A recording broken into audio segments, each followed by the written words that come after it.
Sports on the U presents White Sox baseball. Paul Canerico, Andrew Jones, Alex Rios and the Sox as they get set to butt heads with Evan Longoria, Carl Crawford, and the Tampa Bay Rays.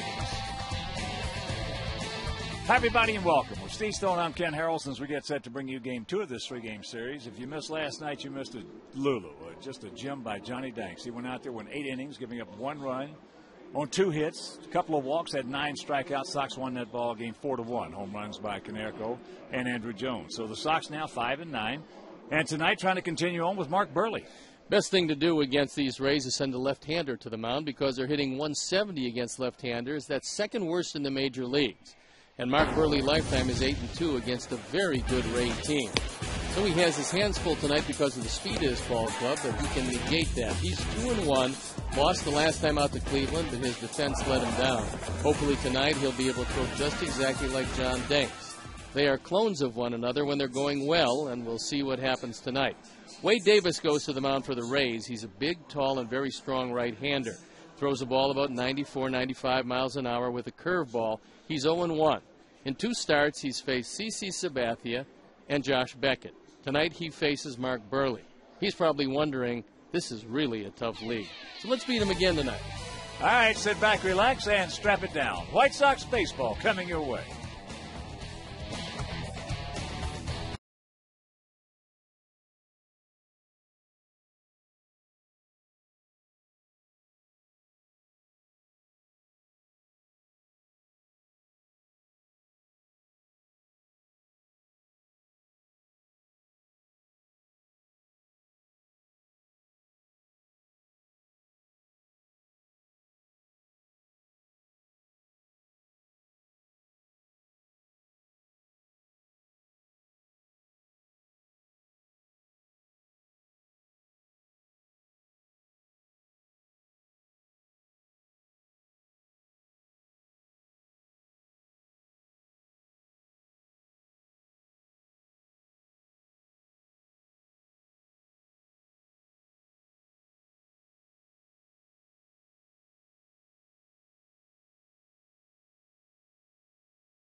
In part by the Illinois Lottery Mega Millions. Friday's Mega Millions jackpot is worth $166 million. A very cool night for baseball in Chicago. No rain in the offing. And the second place Rays the opposition, and they will line up this way. Bartlett leading it off. Harold Crawford had the only 3 Rays hits last night, hitting second. Then Longoria, Pena, Upton, Burrell, Kapler, Navarro, and Rodriguez playing second and hitting 9th. The defense behind Mark Burley left to right. Pierre Rios and Quinton in the infield. Tian Ramirez, Beckham, and Konerko. A.J. Pierzynski behind the plate. And 2-1 Mark Burley on the hill. There you look at some pretty impressive numbers. Opponents hitting just .224. Last time out against Cleveland, he was victimized by the defense. He's 8-2 lifetime against these Rays, looking to duplicate the effort last night of Johnny Danks. The umpires tonight: behind the plate, Angel Hernandez at first base, Paul Schreiber at second base, Rob Drake, and at third base, Joe West. So on a night where the wind is very much a factor, we're ready to play baseball, and I'm ready to turn over to my play-by-play partner, Paul Carrollson. All right, Stone Pony, thank you very much. And once again, good evening, everyone, and welcome to White Sox baseball. Second of this 3-game set, as Jason Bartlett gets set to lead it off in the first pitch of the ball game, is taken first strike. Bartlett comes in hitting at .228, no homers. He's driven in 5.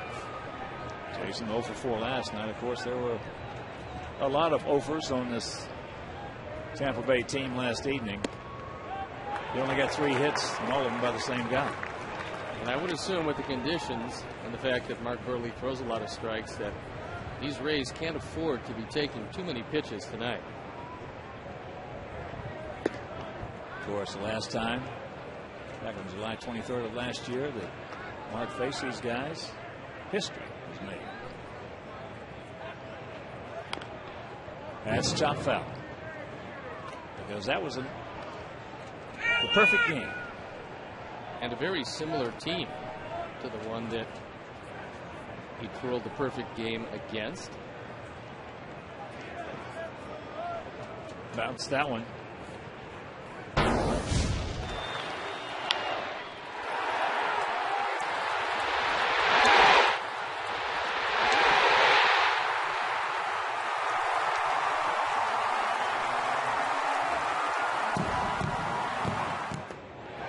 He gone. And that's out number 1 on a good changeup. Well, he set him up on some fastballs, tried to get the breaking ball over, but went to his staple, the straight change. And just exactly like John Danks, if he keeps it low and away, these Rays are in for some trouble. So here's Crawford. He had a homer and 2 infield singles last evening. You can't afford to play him too deep in the infield. Now, if he hits it by you, that's one thing, but you can't let him chop his way into base hits. Tian was back and well off the line at third. All he's got to do is get just a mediocre bunt down there, and they have no chance. And the count 2-1. Crawford hitting at .340 on the young season. A couple of homers. He's driven in 10.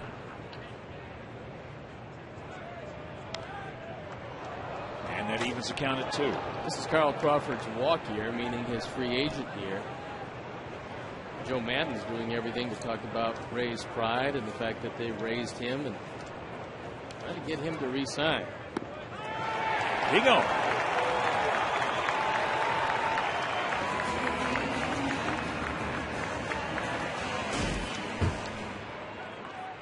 Mark Burley threads the needle. That's a fastball on the outside corner, and so far looks like Mark has his pinpoint control.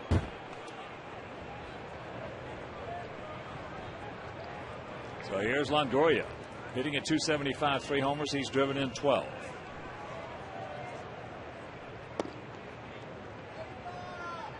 Oh for 4 last evening. Lifetime against Burley is 2 for 12.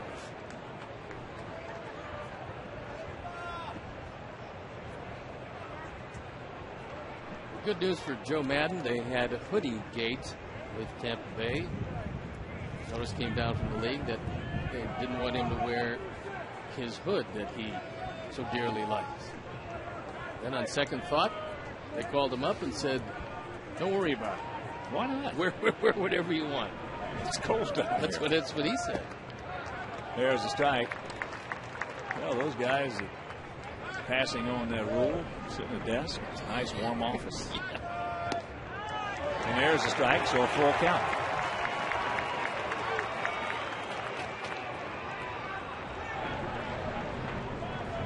Looks like they're speed skaters. Payoff pitch. Strikes out the side. Nothing across. We'll go to the bottom of the first. No score.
Sox line up with Pierre leading it off, then Beckham at second, hitting second. Quinton, Konerko, Pierzynski, Jones, and Andrew has been red hot. Rios, Tian, and Ramirez. The defense behind Wade Davis, left to right, Crawford, Upton, and Kapler, a very fast outfield. In the infield, Longoria, Bartlett, Rodriguez, and Pena.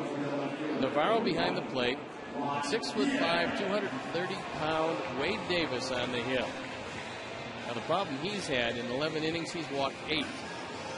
He is a hard thrower, but if you give him the opportunity, sometimes that plate moves around on him, and he spent a long time in the minor leagues before they brought him up. He's only 24 years old, has a very good arm, has a curveball as opposed to a slider, although he'll cut one on occasion. And you just want to make sure that he throws strikes. And before we show you our pitch to click, you at home, select yours. Juan Pierre will lead it off. Juan comes in hitting at 192. He was 0 for 4 last evening.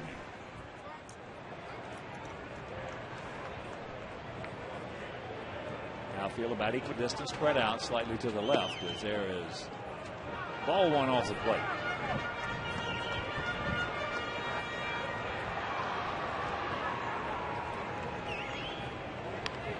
Tries to punt it. Stay fair. It will. Thank you very much. Sometimes you bunt it so badly that nobody can make the play.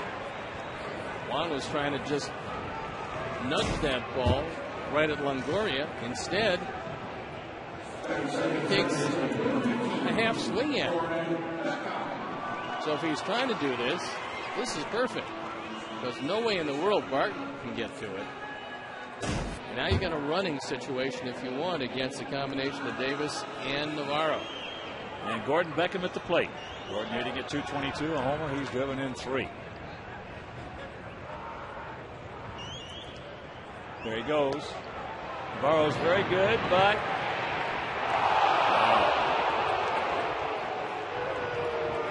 the ball took a bounce, and we'll have to see. Looked to me like as Rodriguez had to come up on the hop, Juan Pierre had to hand in. Call by Rob Drake. Juan might have gotten off to a touch of a slow start. Good call by Drake. He got him on the shoulder. But he did. He spun his wheels over there at first base. So 2-0 the count.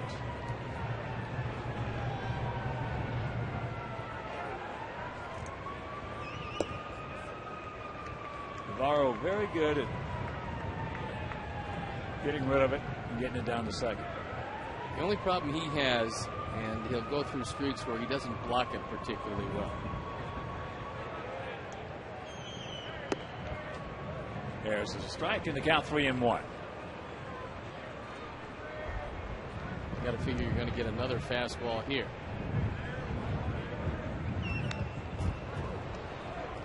Gordon just pulling his head enough lately to take him off the sweetening. Yeah, 94 out over the plate on 3-1. That's a pitch that eventually he's not going to let get by. And that's ball 4. So with 1 out, 1 on, let's check out our picks to click. Jim Angio, our director and crew. LA went with Martin. Stone Pony's going with AJ and Terry Hanley, Mike Williams, all the great folks out at Bolingbrook, and we're going to go with Juan Pierre. Those are our Dodge picks to click.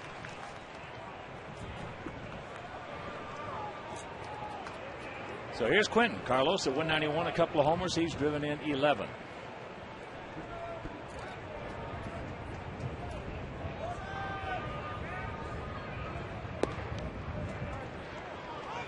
Inside 1-0. Konerko on deck. And Pierzynski in the hole. Davis having some problems with his control. So just as soon those pitches pile up on the youngster, get into that bullpen.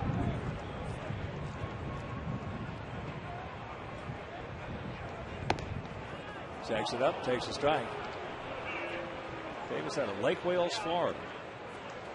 Lake Wales High. They have some good baseball down there in Central Florida. Now makes his home, of all places, in New York. Yeah. Where he first met his wife.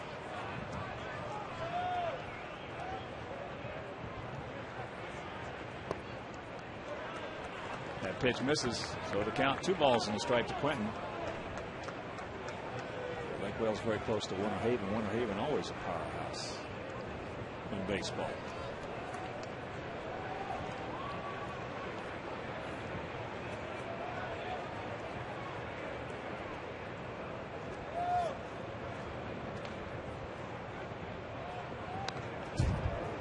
Pretty good rip right there by Carlos.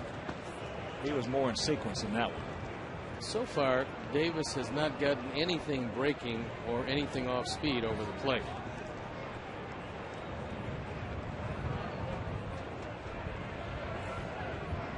So 2 ball, 2 strike count. And a decent lead by Beckham.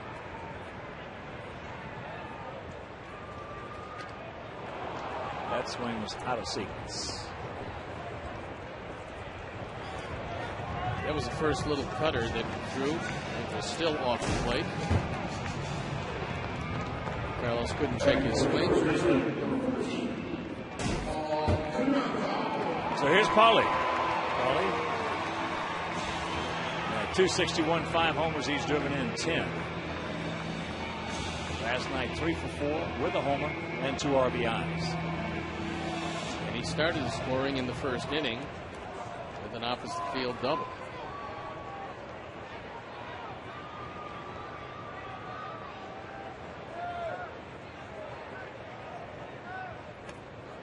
That's ball 1. Yeah, that double to right field was high off the fence. Kepler playing back a little deeper than he has been last evening. Well, the swirling winds, if you take a look at Gabe was looking at the flags, it looks like it's blowing toward the right field corner.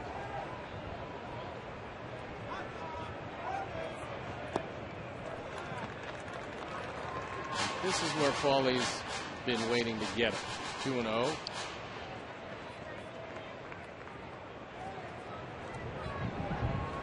The only difference in the lineup tonight is Sean Rodriguez at second base. He was one of the players who came over in the Scott Kazmir deal from the Los Angeles Angels of Anaheim.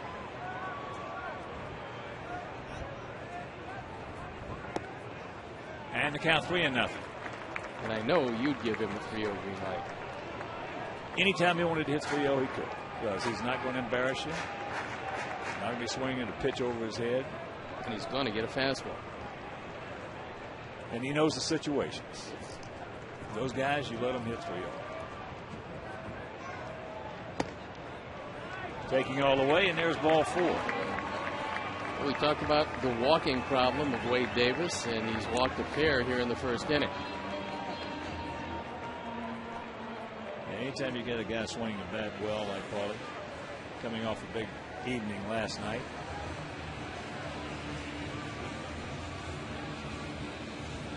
Smart hitter, let him go. So here's AJ. AJ hitting at 182. He was 1 for 3 last night.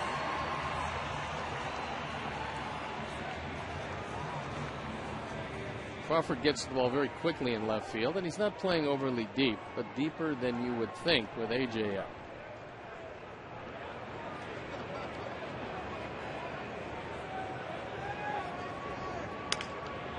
Softly hit. And he pitches over the 2 walks. So the Sox have a mild threat. Can't score after 1. 0-0.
First pitch to Carlos Pena. Swung on, popped up.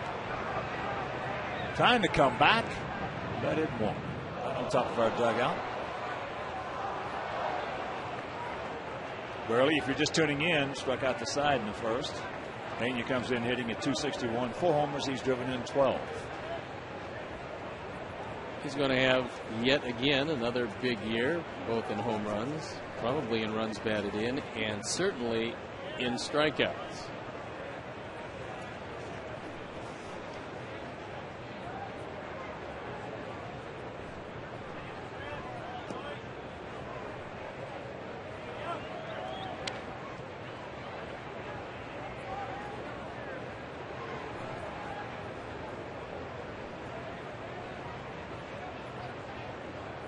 Now field really spread out.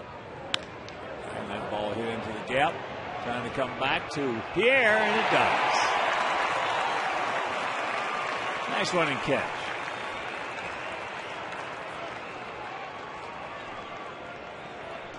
Well, the one thing you know if you're a left fielder is that ball is always going to slice to you if you're running to your left and slice away from you if you're running to your right.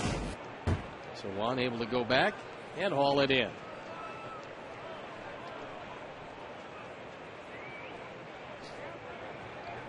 B.J. Upton Takes ball 1.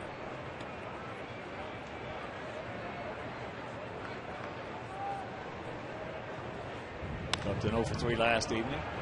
6 for 20, and that's going to be a base hit. So there goes the perfect game and the no-hitter.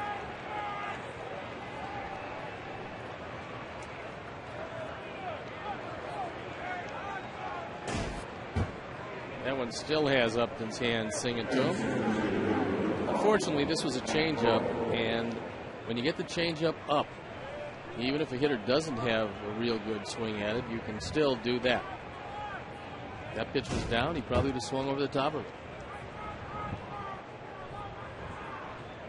Pat Burrell, the DH, hitting at 250.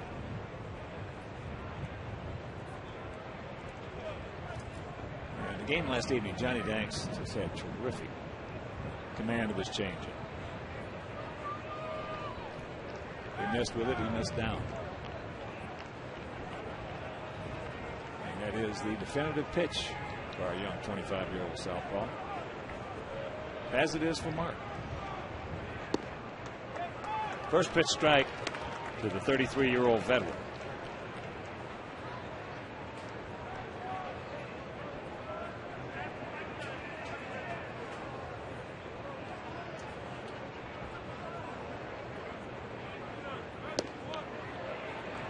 And the count very quickly, 0-2.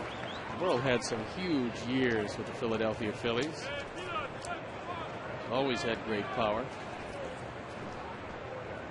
He's also always been a big strikeout guy. Chopper. Attaboy, go right at him. Now get it. Now he throws it away, but good backup right there by Alexei.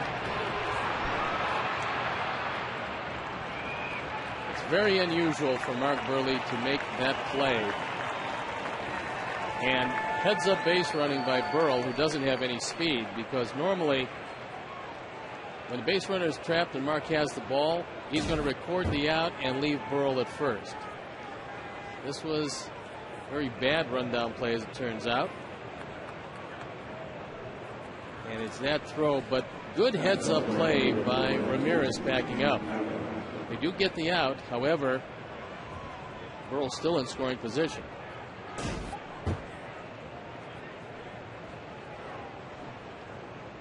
So hopefully that will not jump up and bite him, because here's Gabe Kapler. Takes ball 1. Kapler, 7 for 35 lifetime off Mark. Yeah, that play right there has got to be done, especially with a guy like Burrell, where there's no way he gets into second base. That's into right center field. That's a can of corn, and it'll retire the side. They do get their first hit in a long time off Mark Burley, but at the 1.5, not up.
Focuses on the 25-year-old southpaw Johnny Danks. Sox southpaw was masterful last night against these Rays. 8 innings, 2 hits, 1 run, 9 strikeouts.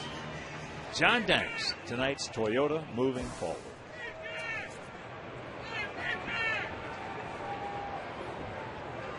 Back in Johnny's last 2 starts, 15 innings. He's given up 2 runs, 4 hits, walked 5 and struck out 15. 0-1 the count to Andrew Jones, hitting at .323, 4 homers. He's driven in 7.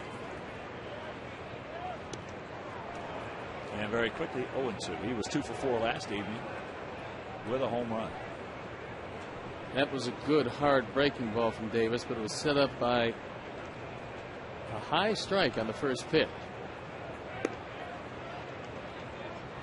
Not too many guys on this team swinging the bat better than Andrew Jones.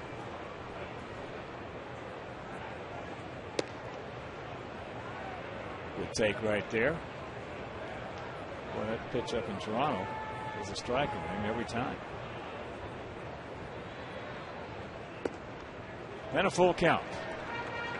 You see him try to throw one of those 95ers middle in by.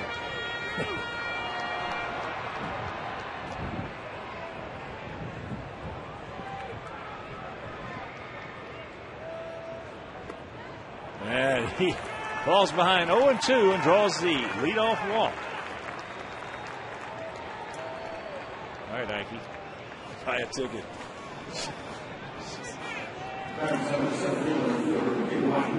Here's Rios. Hitting at .269, a couple of homers. He's driven in 6. That's 3 walks for Davis, who's had all kinds of problems getting anything over the plate.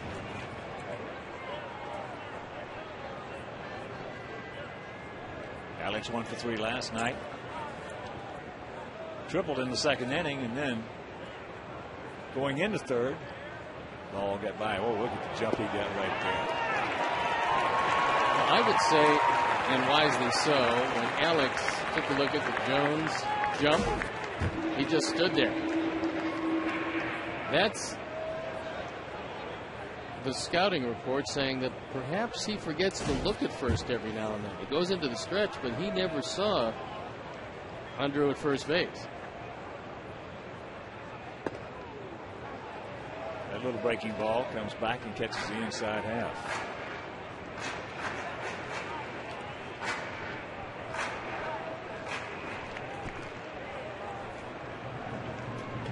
Sean Rodriguez hanging out just a token on that last pitch. Same thing there. And that's inside. This is the battle that the pitcher has with the hitter in this situation with nobody out. He's trying to force Rios to pull the ball, preferably on the ground.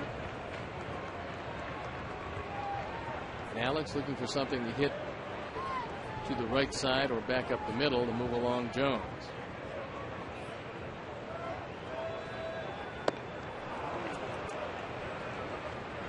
One down.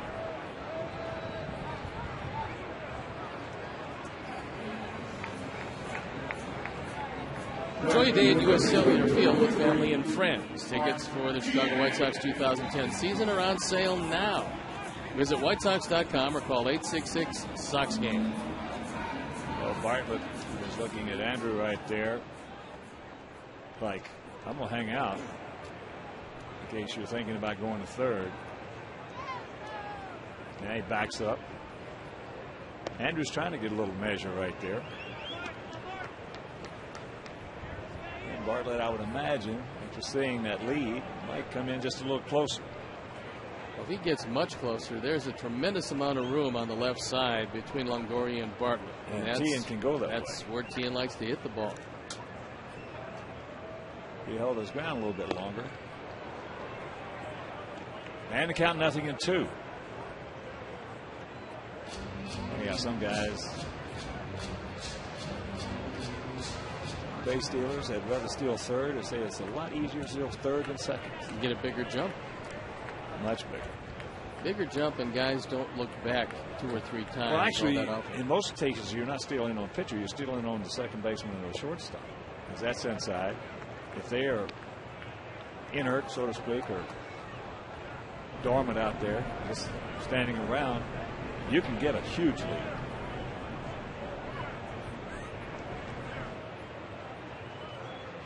They play a very passive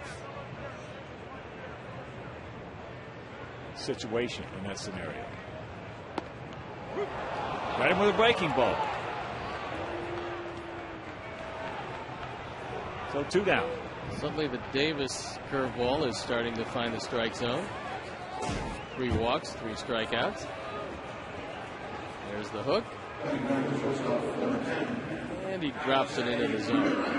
It's a good pitch. So it's up to Alexei. He's 0 for 3 last night. Comes in hitting at .217 with a homer and 4 knocked in.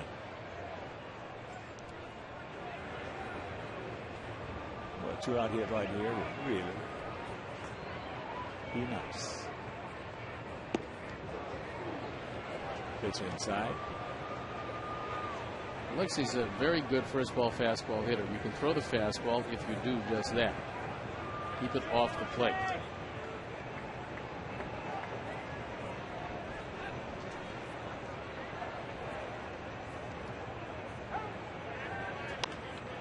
Popped up.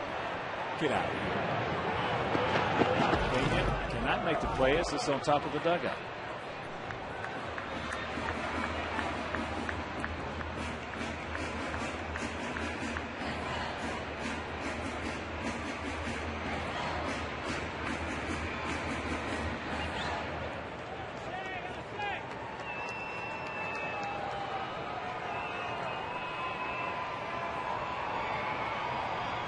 Big pitch right here, the 1-1.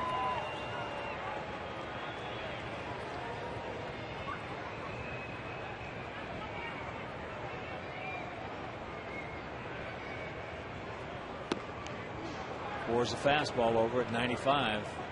Gunn's getting in consistently at 94, 95. Just from up here, just doesn't look like he's swinging it. Well, he's a very big, strong guy.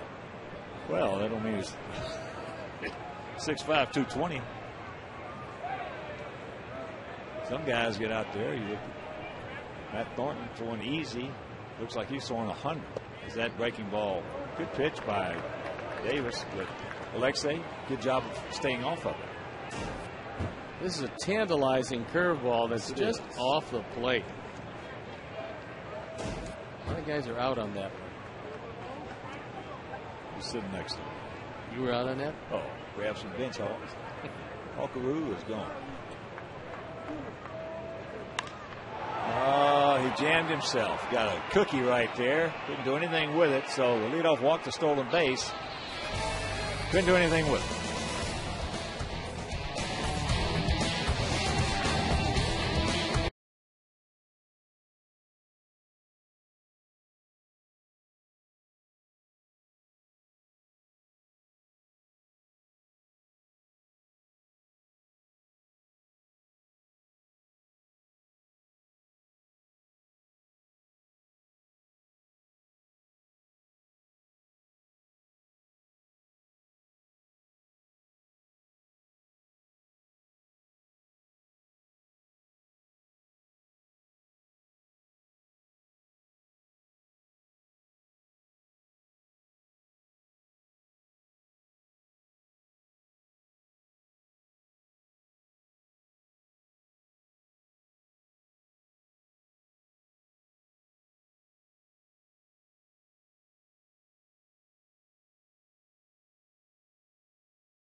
He's got a heater. He has a heater. I got nothing.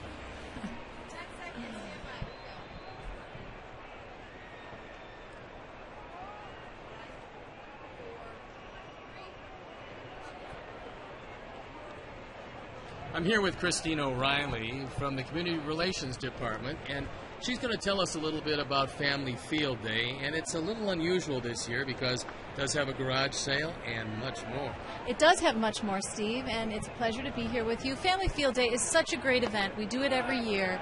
We invite fans to book a reservation to come out on the field. The team's on the road, so they can basically take over the whole field, play catch, go out in the bullpens, do the Dwayne Wise catch up against the wall. It's really a great day, and it's on May 15th, which is between Mother's Day and Father's Day, so it's a great gift idea and very affordable. I think one of the best parts about it is if you ever wondered what it's like in the home clubhouse, because the team is not in town, you're getting an opportunity to do that. And tell us about the pricing. Right. The tickets for adults are $25 and $12 for children.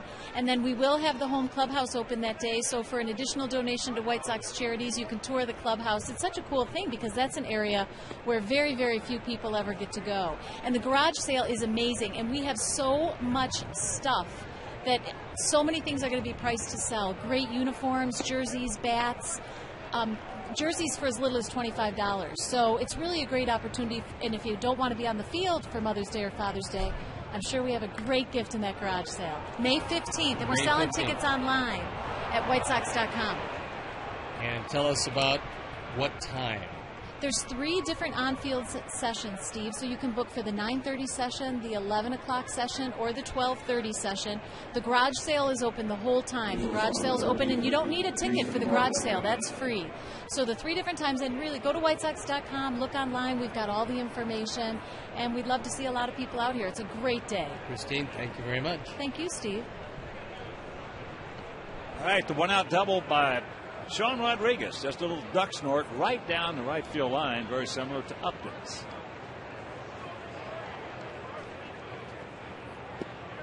So Bartlett takes that pitch inside. Jason struck out on a good changeup. 0-2-0 for them, 0-1-0 for us here in the top of the 3rd inning. There's the strike. Second of this 3-game set and second of the 6-game homestand.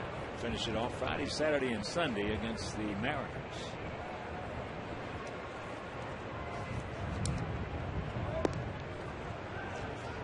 Now it's tomorrow night, Jake Peavy against James Shields.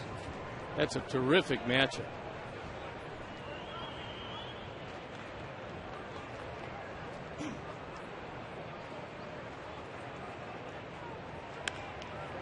Look at this. Another duck snort, and it's 1-0 Tampa Bay.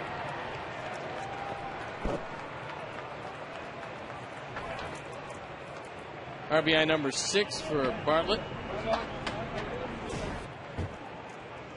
Every one of the hits look like carbon copies. Inside out swing. Doesn't get a whole lot of it, just gets enough of it. This is the first single of the night, but it also chases home the first run. So here's Crawford. He also struck out back in the first.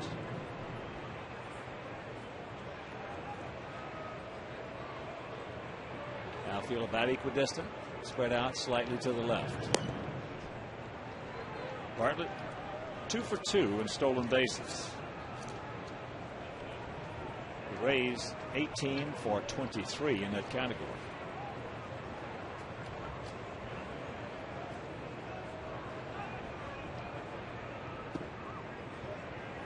And the Rays will go against left-handers, only not quite as often. Against right-handers, they will try to run them out of the park, and frequently they accomplish that.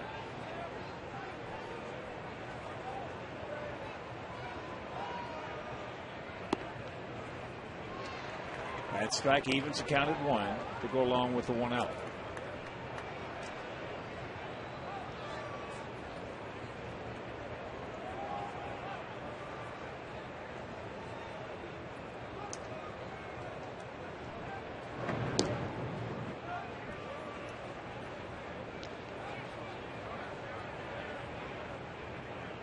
Last year, Bartlett swiped 30 bases.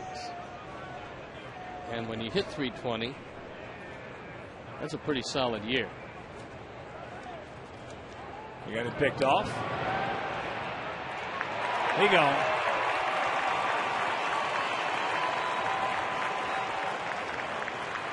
Paul had to get a good angle because Bartlett, like most good base runners, when they do get picked off, they don't get in a rundown. They just try to go to the inside part. You see him very close to the grass there, trying to take the angle away from Paul. And Alexei just puts a tag on him. So well done. Paulie is really good at that. Yeah. Getting He is that. Man, right-handed first baseman, that's the way to do it if you're a base runner. If you get picked off, just keep going. Now, left-handed first baseman, different story. You might fake and then try to come back.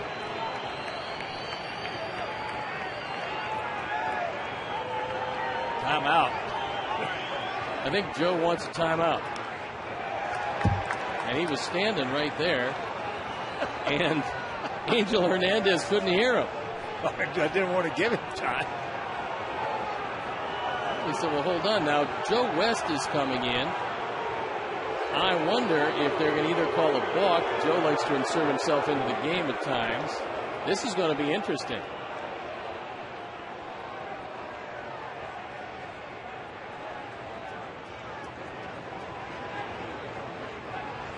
I don't think that's Well, you would hope not. the issue.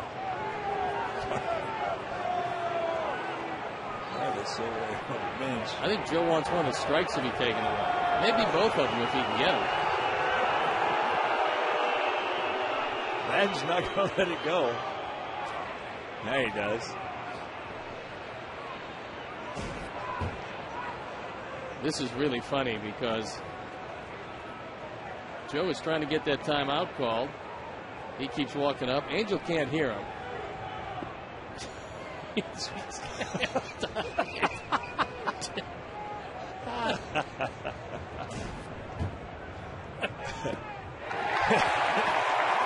gone, but they get on the board. After 2.5, it's 1-0 Rays.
As the Rays lead it 1-0. One. Bunt, bloop, single over the head of Longoria. There's a bunt. Looked up nicely and played nicely by Davis. One pitch, one out. Good idea, but you want to force third baseman to field that one. Juan tried, but just couldn't quite get it there.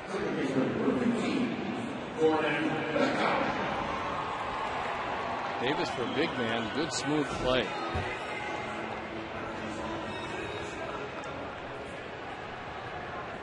So here's Beckham. He walked his first trip. Takes a breaking ball strike. Top of the third in Minneapolis. 3-0 Twinkies over Cleveland. Liriano on the bump from Minnesota. If he's near as good as he was last time out, Cleveland's in for some problems.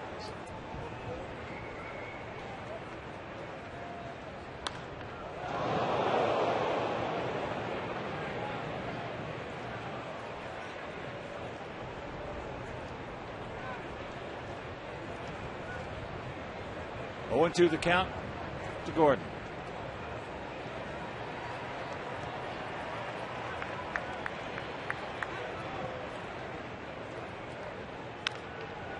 Softly hit right side.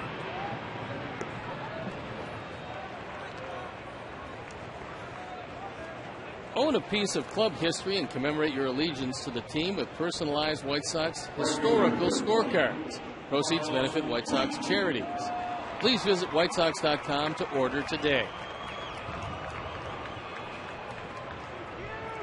So here's Carlos. A strikeout victim.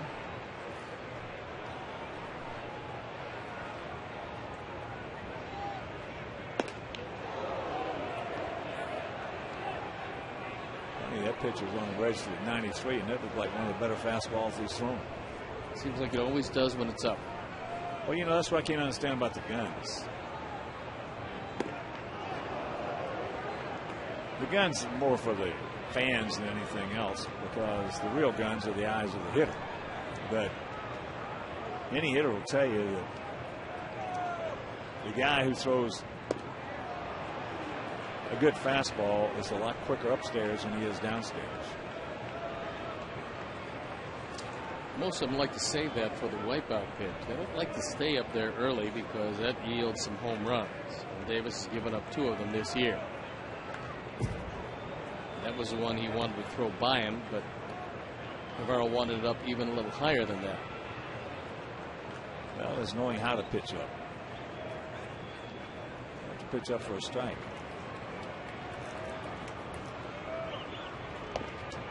Breaking ball. So the 4th strikeout, a 1-2-3 inning, and we're into the 4th.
First pitch Cutter inside to Longoria, hit down the third baseline, just inside the bag for the one-pitch double. I don't know if the infield does this, but I'm a big fan of shortstop letting the third baseman know when Burley's throwing a cutter. The reason being, that's the ball that's fairly easy to rifle down the line. And Tien was well off the line, had no shot at that one.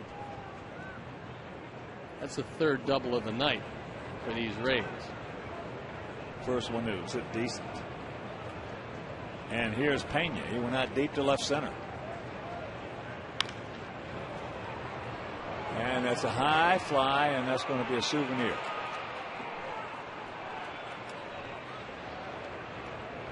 That's just not a good swing right there. A good approach by Pena. Well, he's primarily a pull hitter, and I know he hit the ball the other way the first time up, and he hit it awfully hard. But I'm surprised at that. Rookie, you might understand.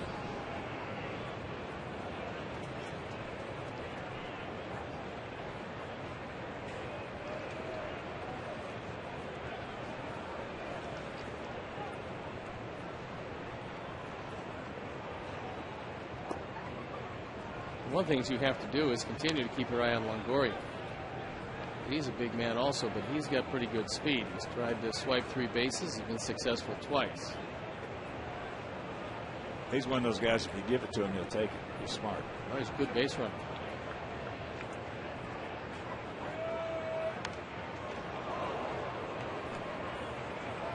And the count 1-2.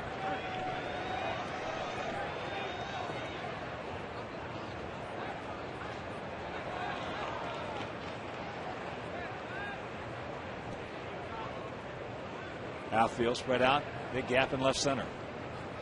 Tien back and well off the line at third.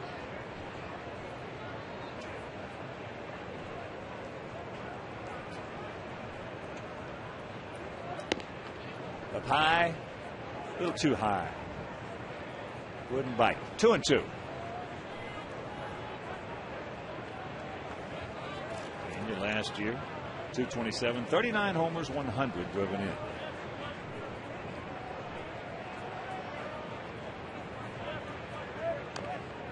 Checks it up. Nice idea, but nothing doing.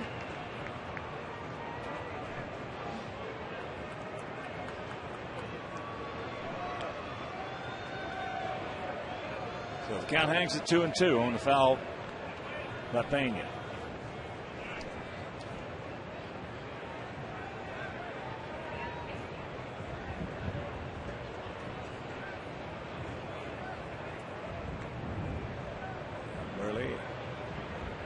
AJ agreed. That's hook foul. Mark never shakes off a sign. I've never seen him. He does? It doesn't matter who's catching. Whatever is put down, that's what he throws.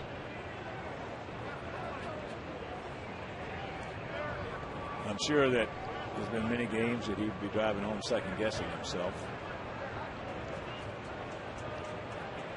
But on the other side of that page, you get some guys out there.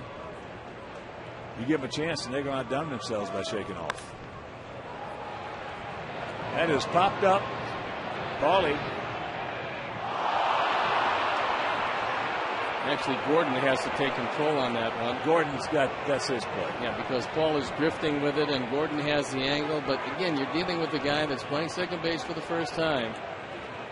And those things are going to happen. Well, Gordon is so used to seeing Paulie catch everything that he can get to. Just up until that last moment, assumed that he was going to get there. And as Stone Pony mentioned, that's a new spot for him. Just like at shortstop, which he's done for a lifetime, you have to take control as that ball drifts into foul territory. Hopefully that does not hurt us. Meanwhile, a full count. With nobody out, you give them another out, and you leave a very dangerous hitter with a bat in his hand still.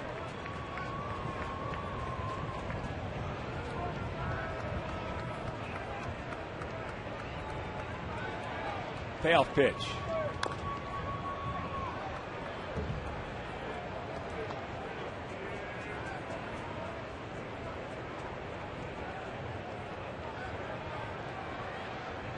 That one fouled right off Pena's foot. Carlos isn't feeling too good right now. This is the 10th pitch coming.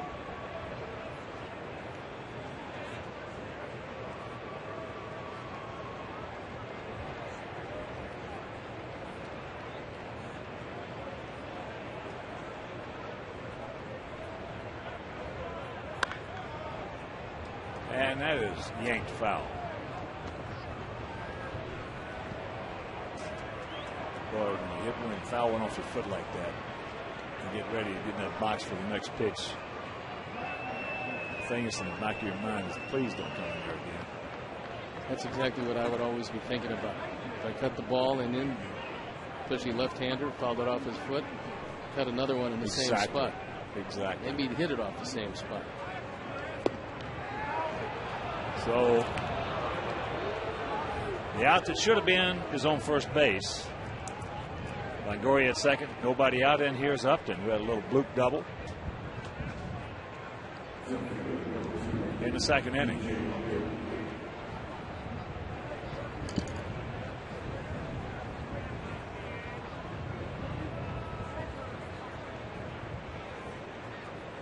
Upton has yet to lay down a sacrifice bunt. I don't think they'll be starting here.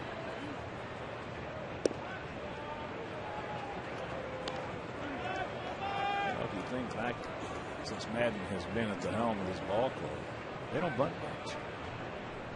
Nope. But they do run a lot. There's a strike and the count 1-1. I think Joe would rather hit and run than bunt anyway, because he has some pretty good speed up and down this order.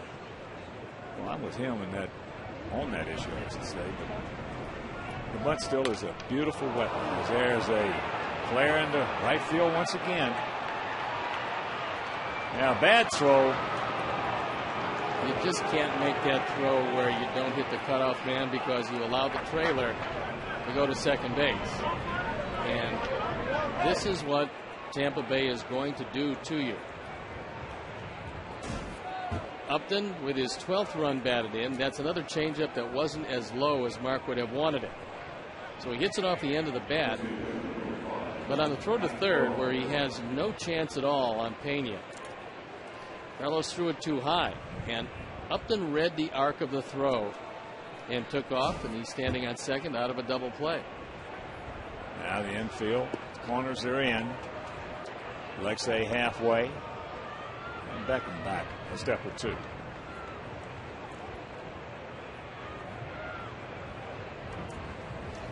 Earl bounced back to Burley his first trip.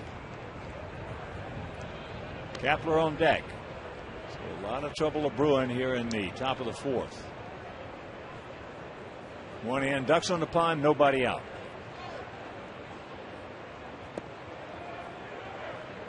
And the count 3-0.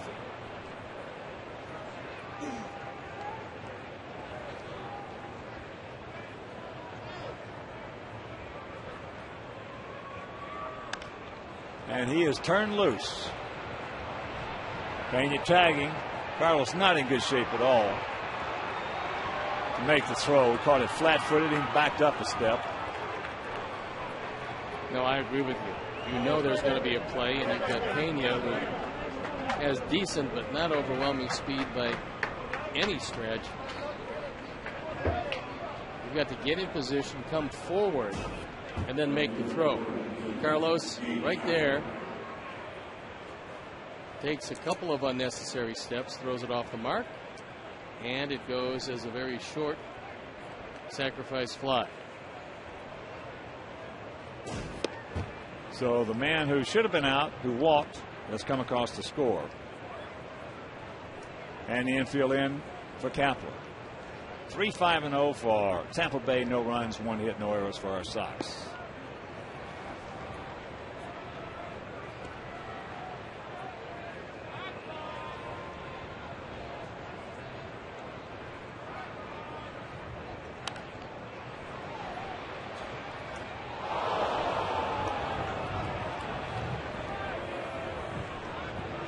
2-1 to count.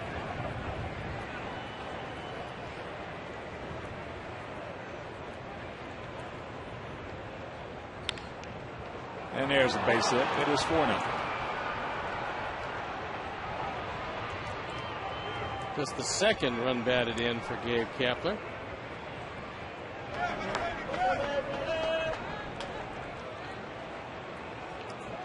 Here comes Don Cooper out to have a word with Mark Burley. Well, it's just been an ugly inning. It's another changeup that Mark just isn't getting as far down as he would like. But when the infield has to come in, there you see one of the big problems and why every hitter loves to hit through drawn-in infield. Normally, that would have been able to have been played by Beckham if he were in his natural position, but there's no angles on a ground ball.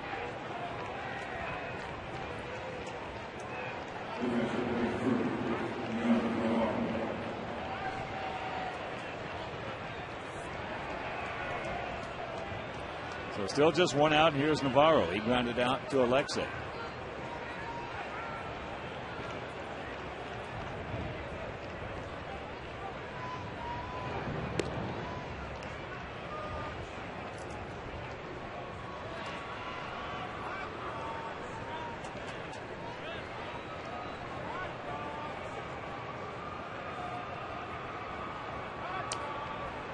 There's the run out in front of the mound. You got time.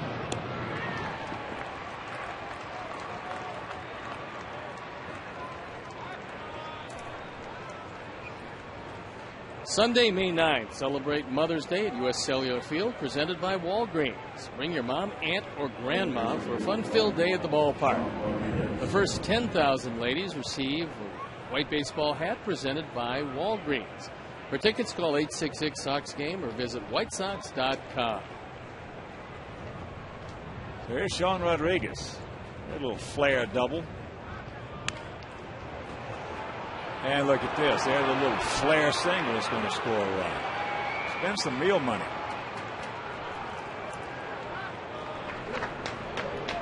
No, just as last night, everything that happened to the Rays went the Sox way. Tonight, they're not hitting the ball real hard. They're just finding perfect places to hit it. And that's the second run batted in for Sean Rodriguez. Again, this ball is up. He tried to cut it in on the hands. And he just barely was able to get it by Ramirez, but it's another run. Tony Pena loosening in the pen. And here's Bartlett.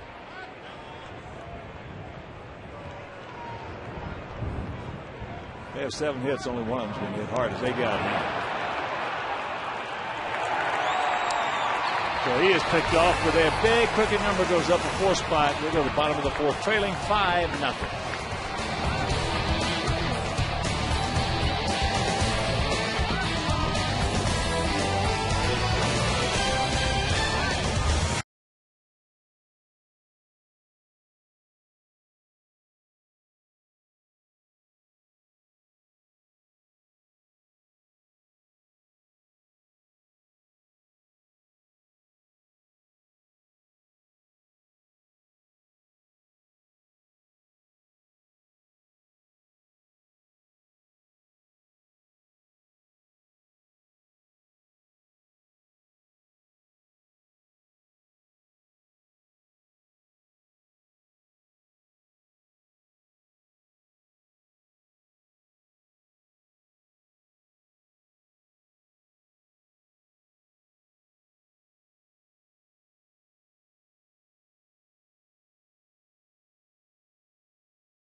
with a good solid move.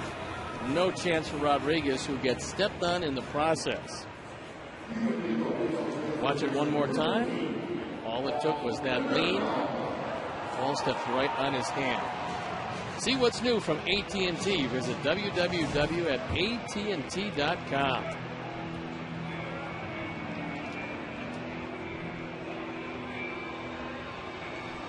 He stayed in the game. They made sure that nothing was broken.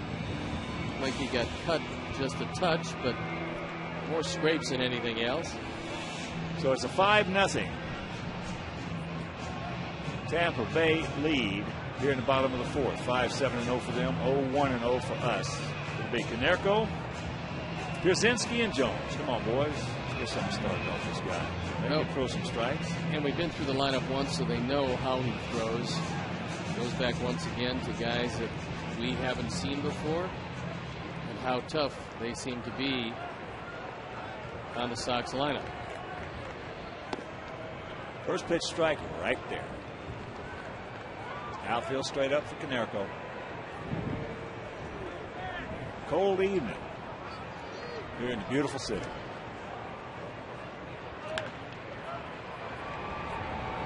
Breaking ball hit right side. 1 out. Join the 2010 Sox Pride Club, the official online fan club of White Sox baseball, and get guaranteed prime tickets with the new Ultimate membership. Plus, all members receive monthly ticket opportunities, an audio subscription, and other exclusive perks all season long. Visit SoxPrideClub.com.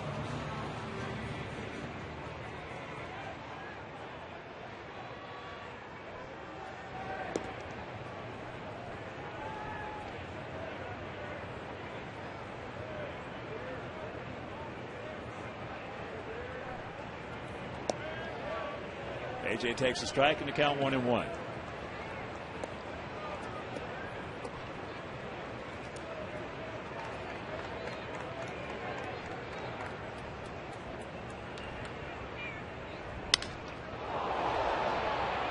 out. That's exactly the same spot that he went to when he got him out in a jam to end the first inning. Down, in, out of the strike zone. This time it was a soft line drive. He missed his spot by plenty, but happened to throw it in the perfect spot to retire AJ.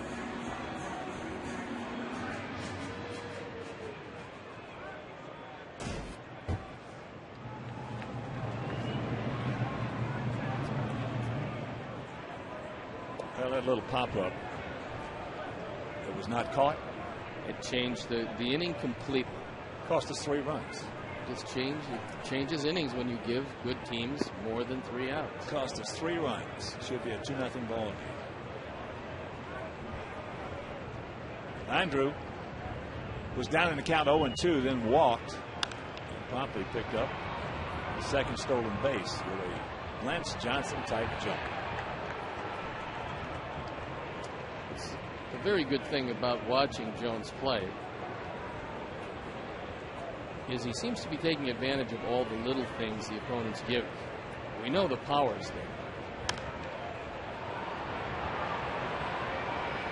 Get out of here. There we go. But he's really surprised me on the base paths because it doesn't appear that he's lost much from his glory days with the Atlanta Braves. He had 3 lost years there, really. A couple with the Dodgers. A decent year last year with Texas, but nothing like when he was with the Braves.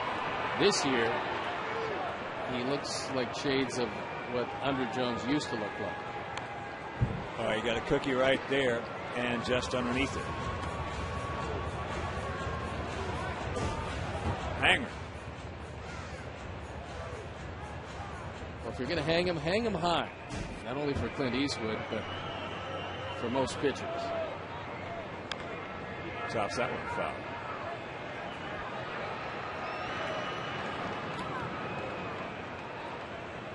That ball could have been hit a long way right there. Usually if it drops down just a touch, it leaves the air.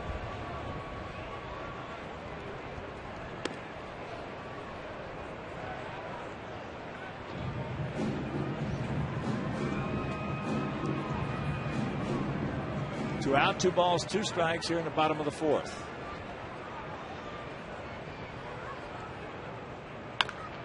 Watch out. You get another hanger, but that one was spinning inside. And he drove it into the seat.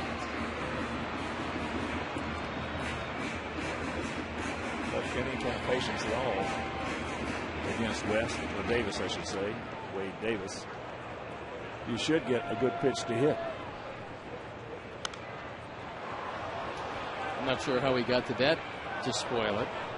But Davis is starting to miss his spots by a wide margin. That usually is a time when you can take advantage of it. That time, Navarro set up inside, wanted a fastball in there, and Davis got it about 3 inches off the outside corner.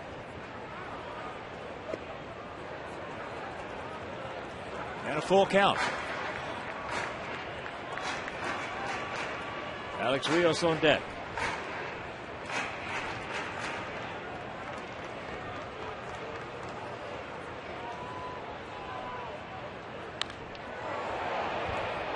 That's hammered but foul.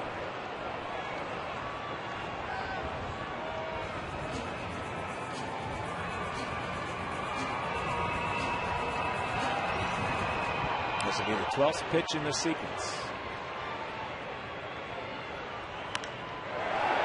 And that's going foul.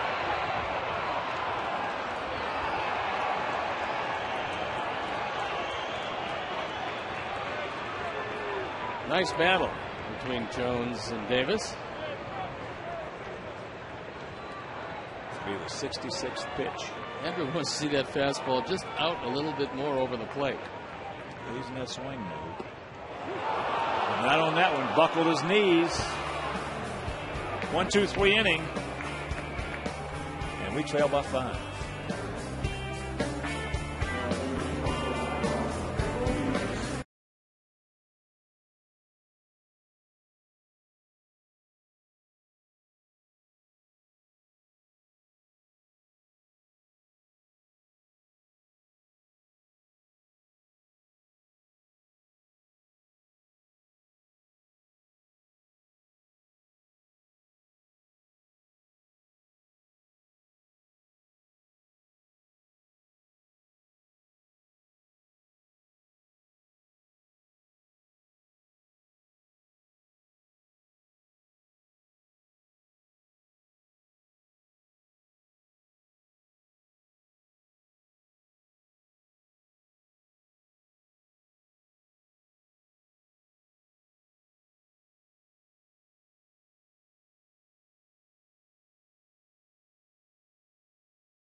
Five nothing bad guys here in the 5th inning.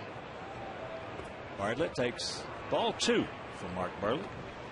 Burley, last time he was out on a bump, his defense cost him some runs. It virtually took him out of the ball game.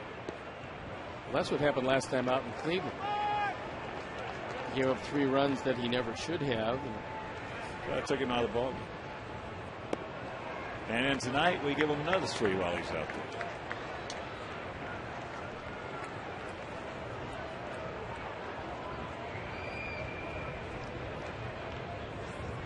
The 2-2 pitch. And that's chopped foul.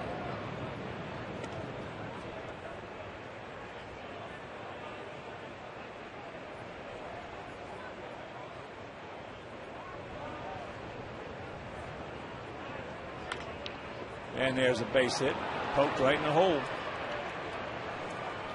Turned out to be just a tremendous trade for these Tampa Bay Rays. They got Bartlett, an everyday shortstop. They got Matt Garza, who has become the ace of their staff, and they got him for Delman Young. So there's another changeup.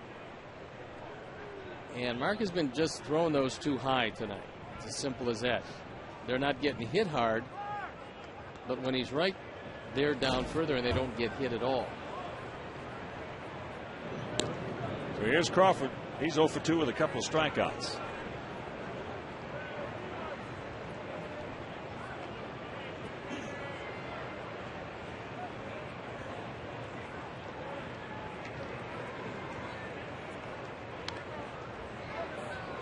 Bartlett has been picked off one time. It was caught stealing. And the count 0-1 to Crawford. Mark has 2 of those tonight, getting Sean Rodriguez to end last inning.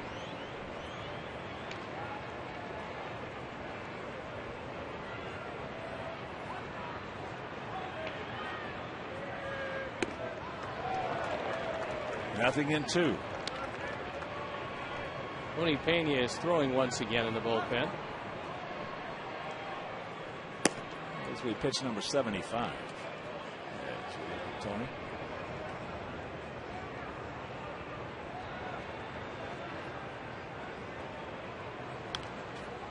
Souvenir left side.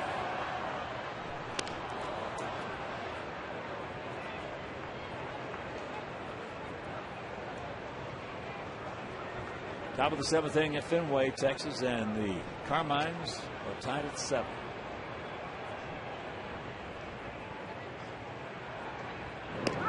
Got a question for you. Edinson Volquez, young pitcher for Cincinnati, on the disabled list, arm surgery last year, still disabled this year, was caught for performance-enhancing substances. There's a flare in the left field. Juan coming on makes the catch.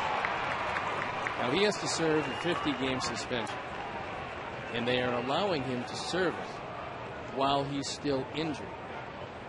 Now, although he loses the money, there's no real downside for the team or for Volquez except for the cash, which eventually he'll make back, to serve that while he can't play anyway. Doesn't seem like that particular rule, I think, has to be revisited. What do you think about that? Well, the way you just described it, it would seem like what you said was true. But I don't know. I'm sure that a lot of thought went into it. I'm sure they, you know, how they go through every scenario. If that's out of play right side, Longoria is 1 for 2. I think you'd have to probably know just a little bit more about it and then come to that conclusion. Well, if you're a pitcher and let's say you throw at somebody and go on the disabled list and you get suspended, you can't serve that suspension while you're on the disabled list. That's true. You have to serve while you're on the active list. It would seem to me. It would seem that would be the logical thing. He would have to serve while he was on the active list. I would think so. But yeah. That's to this point not the case. I think it's a bad precedent, and I think the interpretation of the rule in this case is not a correct one.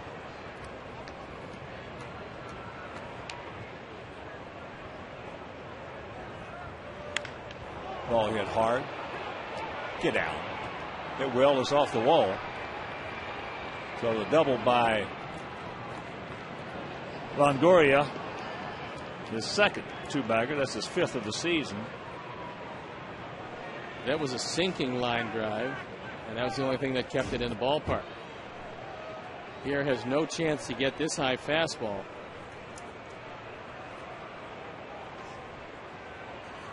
But he plays it nicely and makes sure that Bartlett can't score. So here's Pena. He's 0 for 1. He walked his last at bat, but that was after he got another chance. He had a pop up and foul ground that should have been caught and was not. So the infield in.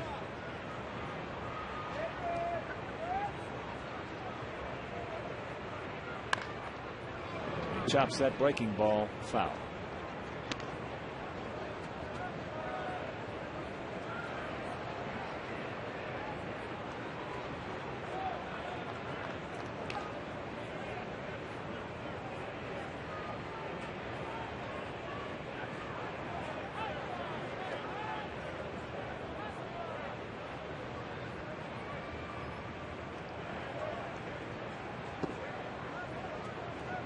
I guess the question on that question, I suppose, would be,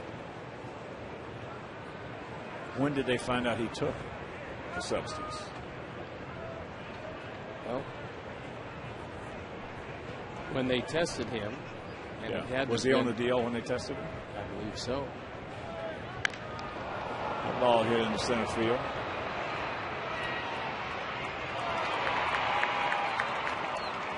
So Bartlett will tag. He'll score, and it's a 6-0 ball game. Pena, that's RBI number 13. He got the job done with a sacrifice fly. And I think Ozzie is saying that that's going to be it for Mark Buehrle. Well,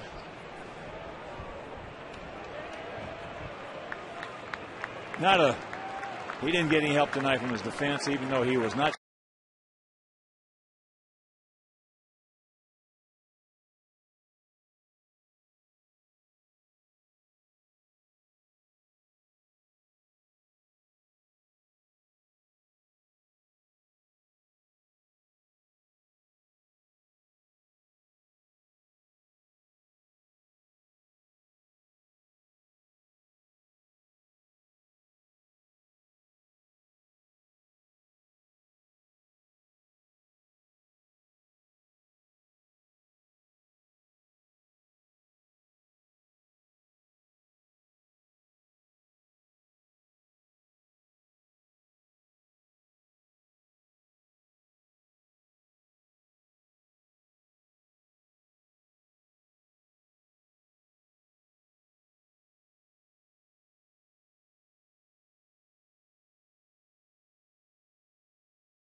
And Chicagoland viewers, how would you like to win $5 footlongs from Subway? Just be the 500th texter to text Subway to 97999.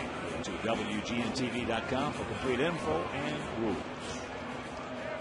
Tony Pena comes into the game. Pena 0-1, but a scant 1.04 ERA on for the 5th time. And he inherits an occupied third base with Evan Longoria down there. And Upton, a couple of soft singles. Check that. One soft double, one soft single, RBI, and a run scored. You know, you're talking about rules having to be revisited. There's a rule that has definitely got to be revisited, in my viewpoint, and has for a long time. Well, ever since I got to the big leagues and understood the rules a little bit better. Mark Buehrle is going to leave this game. Partial line, 4 2/3, 6 runs, all earned. Yep. You're making a case for the team error? There's no question about it. There's absolutely no question about it. Why should he be charged with 3 earned runs when he had the man out?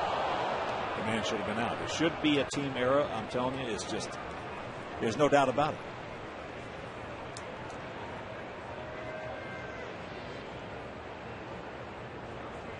Well, I agree with you. Being of a pitching ilk. In fact, I think the most base hits should be team error. Here you go. But they come up with one more way halfway home in bad shape.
Tonight's U.S. Cellular text poll question: believe in something better is this season's Rays team better than the 2008 American League Championship team? A, yes, B, no. Text A or B, 97999, and watch for the results later in the game. They got us by 6 here in the bottom of the 5th. And that pitch is inside. Just missed. So Alex able to get out of the way of it. Let's say a strikeout victim. And that is popped up right side. Pena is not going to be able to make that play. There's been only one hit in this game, and that was a bunt that was popped over Longoria's head just out of the reach of Bartlett, leading off the game by Juan Pierre. After that, Davis has been, I guess you would call him, effectively wild. Well, he's retired the last 9. He has walked 3. Well, he started to get the curveball over the plate, and that's been the big difference, because he walked his 3 with nobody out in the second inning and hasn't walked anybody since.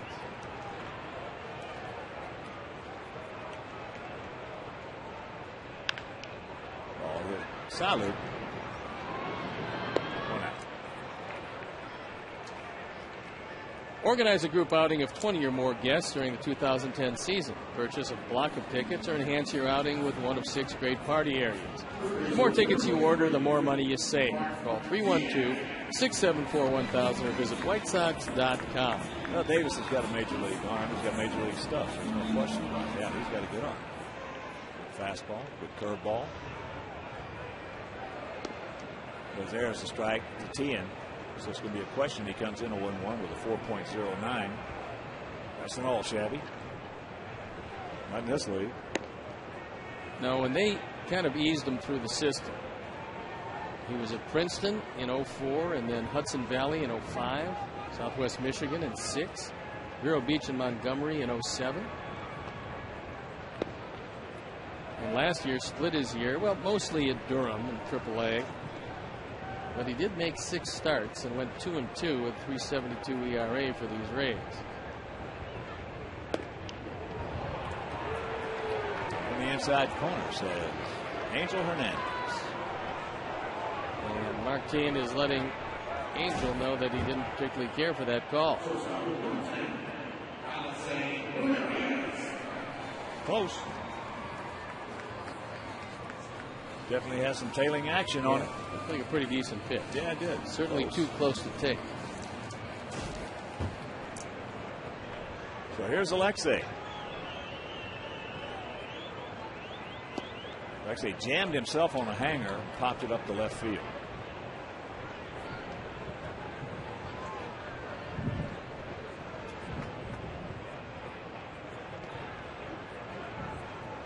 One thing about Davis, too, you got to like is he gets it and throws it.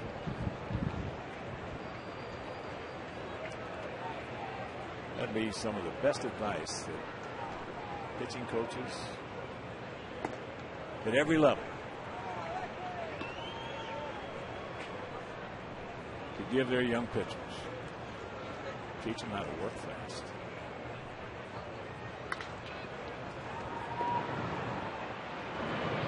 That is now 12 in a row retired by Wade Davis.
Pat Burrell leads it off here in the top of the 6th.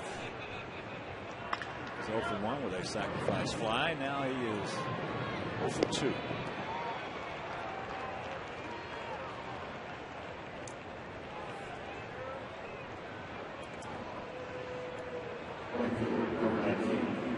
So here's Kaplan. He's 1 for 2 with an RBI. Had it drawn in the infield. Hit a ground ball that went back to the middle.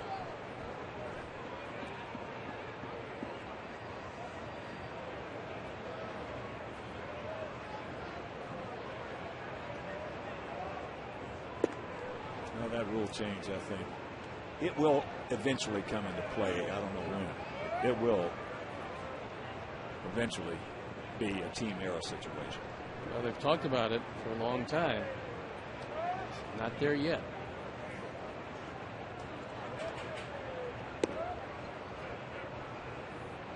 Well, before Bud was seated in the commissioner's chair, baseball wouldn't even think about doing anything. They were, in fact, archaic in that respect.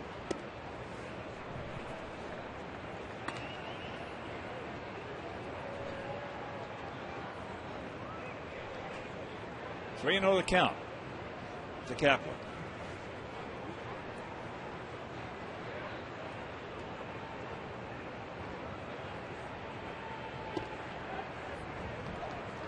There's one. Come back and get him, Tony.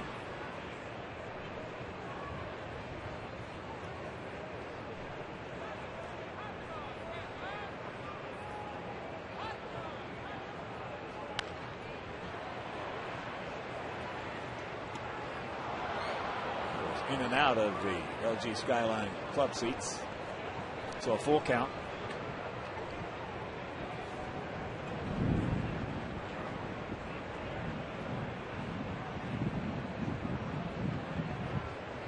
And the payoff.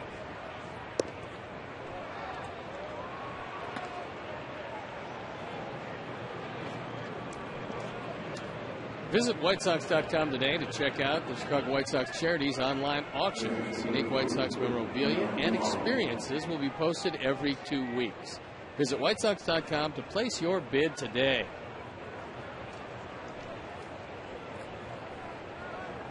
Here's Navarro. He's 0 for 1. They gave him a sacrifice bunt back in the 4th inning. That was somewhat surprising, seeing as there was 1 out at the time. 1-0. Turns around to hit from the left side.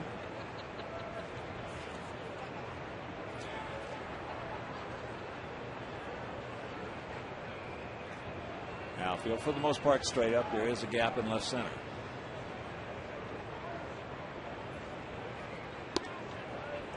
Checks it up and takes a strike.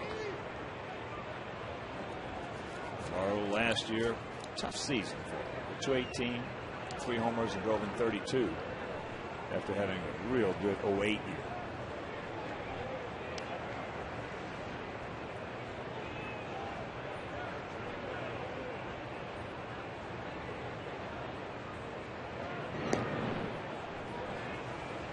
Second of this 3-game set. Sox took the opener last night 4-1 behind a brilliant performance by Johnny Danks. 8 innings, 1 run, 2 hits, 2 walks, 9 strikeouts. Bobby Jenks picked up his 3rd save.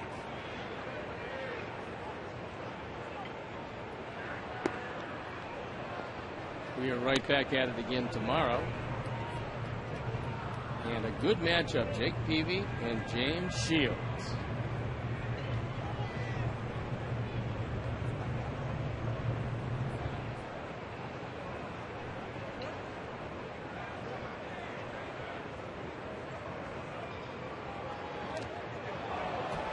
Ball off Pierzynski all the way back. It's going to go as a wild pitch. As well as should.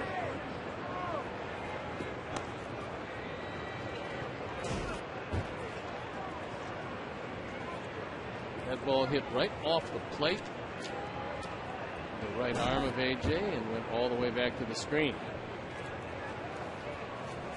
Pena. That's wild pitch number 2. And a 3-1 count. But in 08, Navarro hit .295, 7 homers, and drove in 54. 27 doubles. And there's the second walk of the game.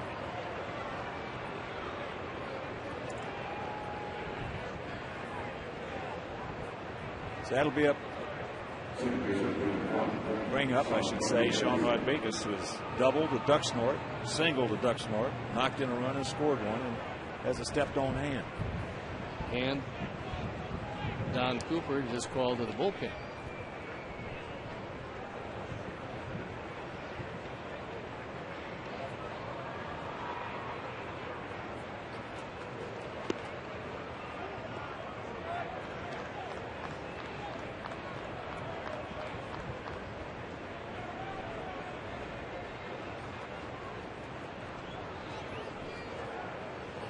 Stepped on hand was the only blemish on an otherwise very good evening for Rodriguez. Got evens at 1. It looked for a second like Paul Schreiber, the first base umpire, was trying to determine if he had a hand left. No, Paul stepping on his hand to turn him from getting back to the bag because he took a couple of seconds there to call it. I mean, you know. And there's a souvenir right side.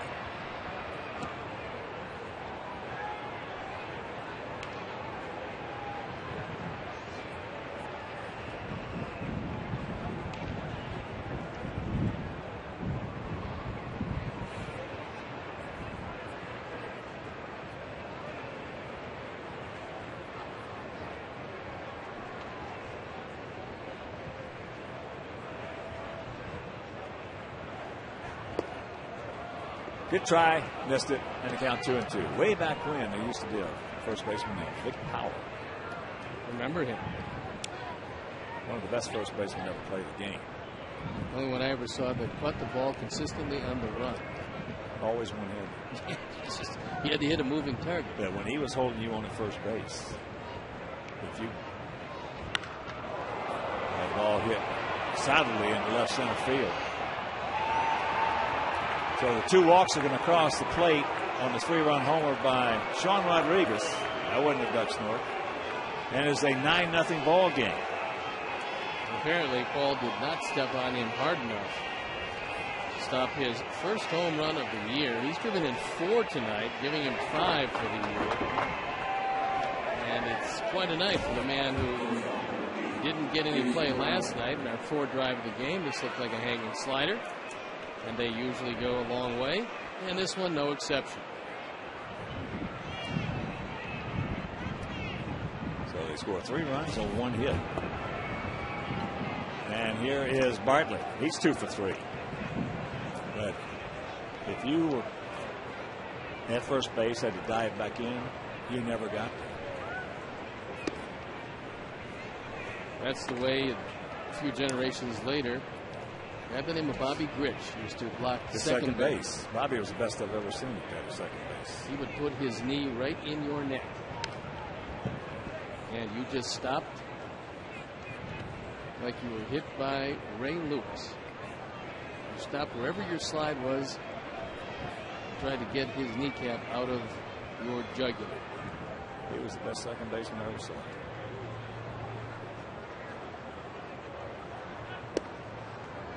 Who was the best catcher you ever saw blocking the plate?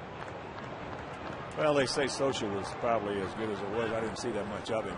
Gene Tennis, Ray Fosse. Of course, Ray got run over by Rose in the All-Star game. But Bill Freehand from the Tigers probably was as good as I ever saw, along with Tennis and Fosse. We had a guy here that could block it with the best of them. Ed Herman? Ed Herman. Yeah, it was good. It was like trying to move a wall. That's a foul ball. Yeah, there have been a lot of guys who, until they got hurt, once they got hurt, there was no more blocking the plate. They went to the swipe tag. The Olay.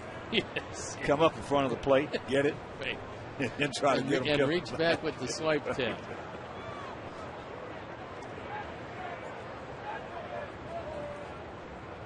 But I'm going to have to take the word of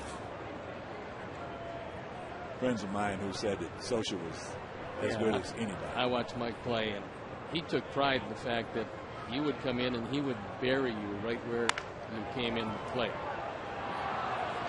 Another soft single by Bartlett.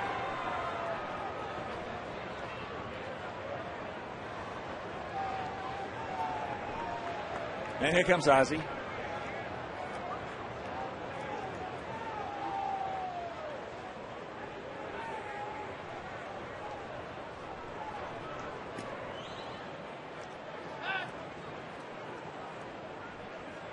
All right, Tony Pena walked a couple of innings, then got.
GN Sports Game Zone, brought to you by Columbia College of Missouri. Go to www.wgntv.com and click on WGN Sports Game Zone for up-to-the-minute stats and information.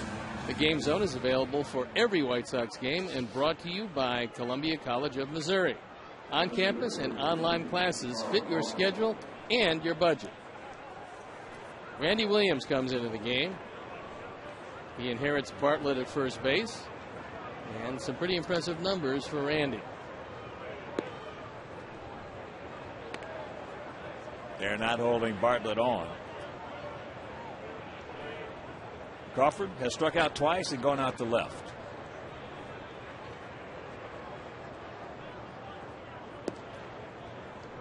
And the count 2-0.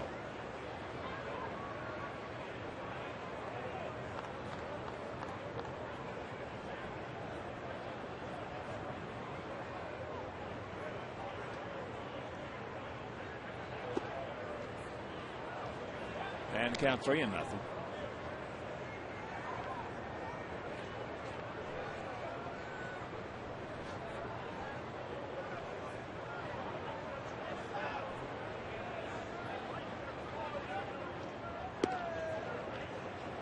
So that is the third walk of the inning. If you're just tuning in, 9 runs, 11 hits, no errors for the Rays. No runs, just 1 hit. Coming by our leadoff hitter, bottom of the first, Juan Pierre. With the bunt, he popped over the head of Longoria at third.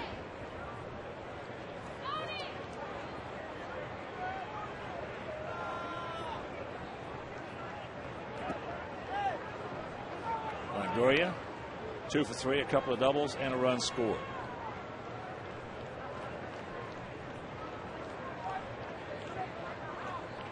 That is 5 in a row off the mark for Williams.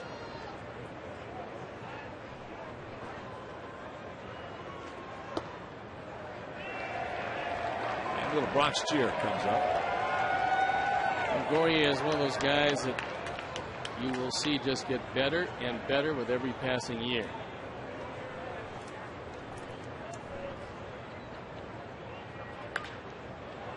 And there's a base hit just out of the reach of Alexei, and it's 10-0.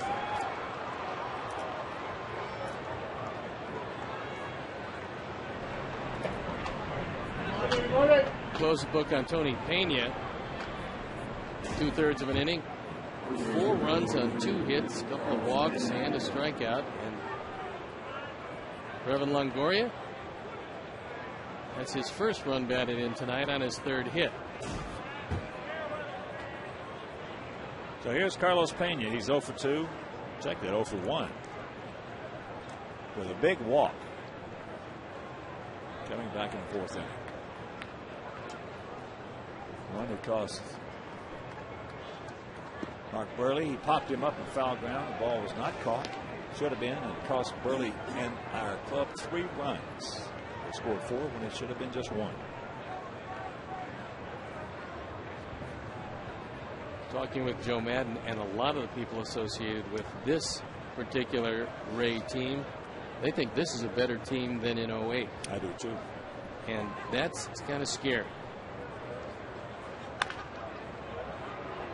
Volley, they'll go down. The ball hits the runner, Longoria. It's probably going to be E3, I would assume. It has to be. And Longoria got hit right in the back of the head. So he picks up his first error.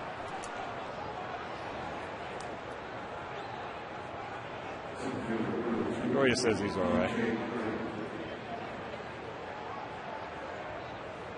Trainer's going to come out to have a word with him. Well, look where he is now when he gets hit. There's where Alexei has got to be. Inside of the bag. Or outside. One of the target. two. Give him a target. He's got to be inside or outside. Because he still had plenty of time to give him a target and have his foot on the bag, or have his foot off the bag and still tag it before he got there. That's where he is. And he's straddling the bag, and that really gives Paul essentially nowhere to throw it. Except in the back of the head. Except Corey in the back of the head.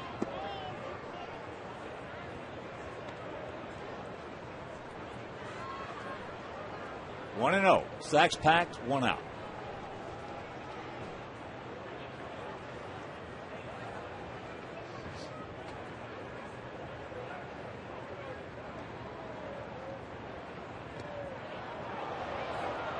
No advance, not far enough.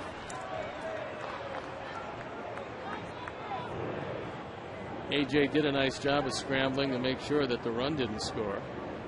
Whether it's 10-0 or 0-0. He's going to do everything he can to help his pitcher. I'm not quite sure how he stopped that one, because that was under the feet of Upton, but he was able to make sure there was no advance.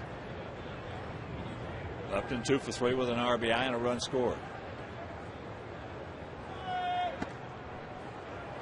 And the count 3-0.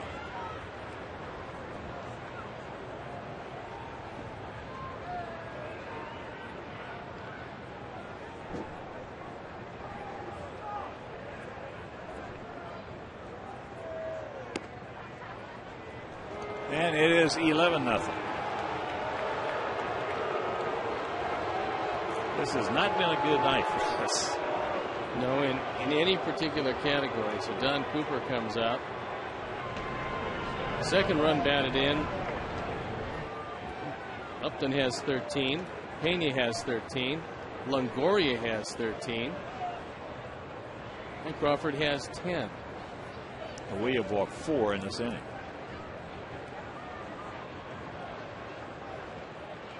Scott Linebrink loosening in the pen.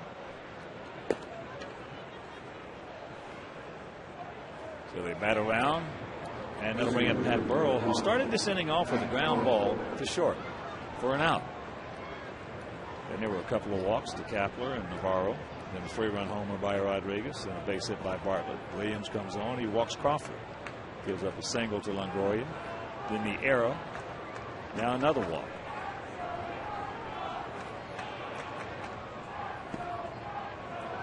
Well, the good news, if he does get the ball over the plate to Burrell, he's a terrific double playmaker. That's a great concept. He's one of the few guys who just doesn't run that well that's wearing a Ray uniform.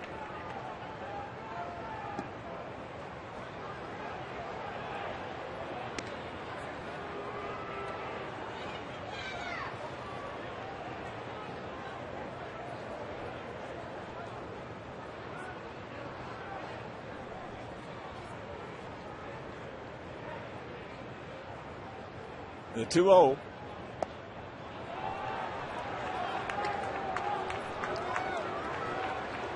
Three balls, no strikes.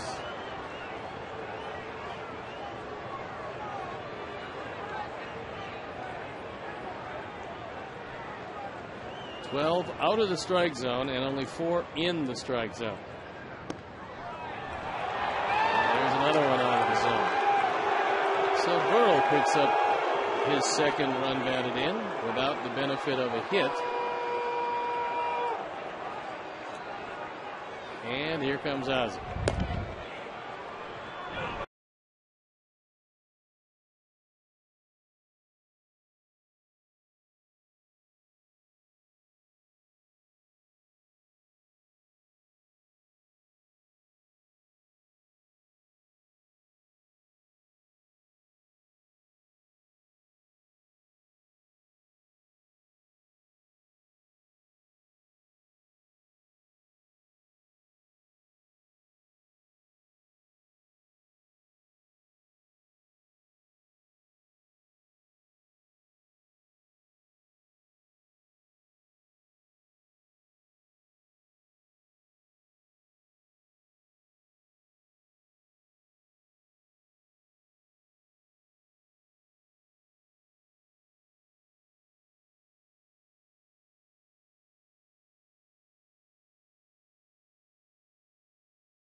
Stem the tide on for the 5th time. ERA 1.69. 5 1/3 innings. Just a couple of hits and one earned run. And things aren't looking too good. 12 zip. Manage a grand total of 1 hit. And Scott will inherit the bases full of Rays. With 1 out. And Kapler, who with 1 out started so far this 6-run inning with a walk. 5 walks this inning.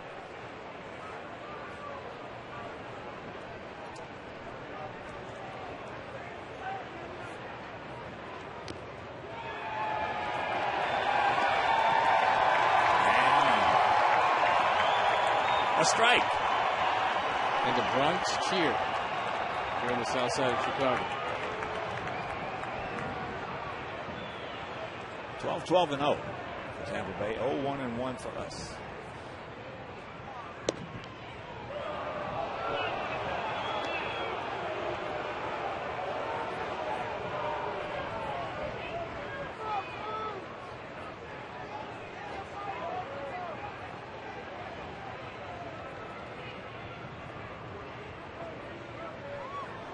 One pitch. And the count 1-2. AJ hadn't caught one in the strike zone for a while, so that one bounced out of the glove.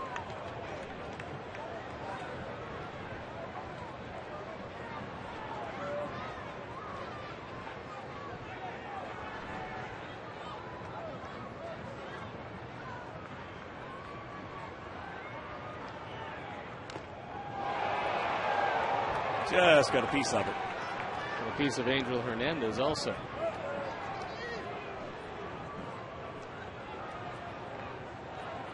Rays with 1 in the third, 4 in the fourth, 1 in the fifth, and 6 so far here in the sixth.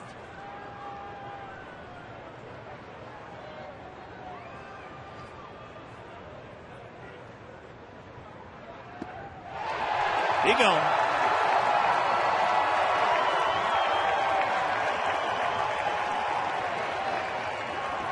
Two down.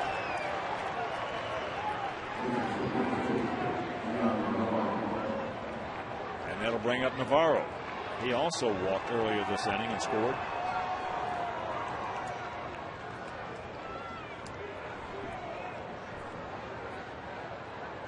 Sox and Johnny Danks last night took the opener 4-1, breaking a 7-game winning streak by Tampa Bay. 7 games on this road trip. They swept Baltimore, went into Boston, swept the Red Sox in that 4-game series, and then Danks just dominated last night.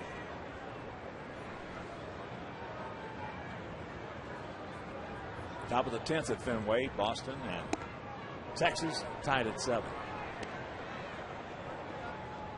Bottom of the 7th, the Target Field, 4-0 Twinkies over Cleveland.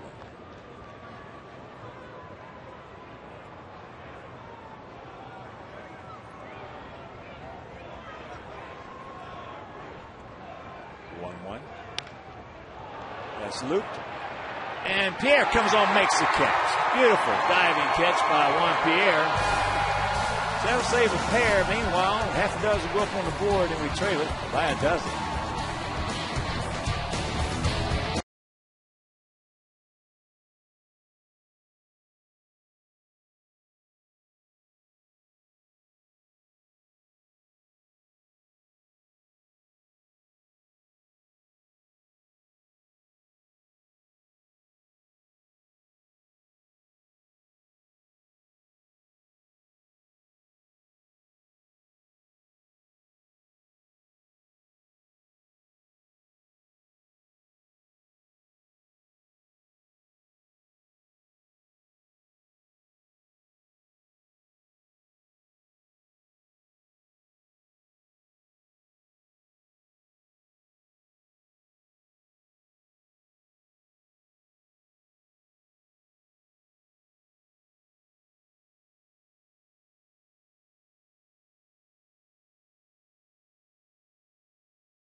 Cliff White is tonight's Hit the Jackpot with Powerball contestant now. Our Sox hit a home run here in the bottom of the 6th inning. Cliff will win 100 chances to take home the Powerball jackpot. Tonight's jackpot is worth $252 million. Yeah, but that's one way to look at it. The other is you deduct taxes, and then you talk about the cost of money, and you get that lump sum, and before you know it, you come home with $50. Maybe not worth it. Maybe a little more than that. Not worth it. I know you got your tickets, though. I know you did. Can't win unless you play. That's true. I got some tickets. You did? Yes. Last time I got lots of tickets in Cleveland and didn't hit a Powerball or a number. There's a line drive base hit by Juan Pierre. So Terry Hanley and Mike Williams, you folks out of the Rolling Books, picked the click. That's our only 2 hits.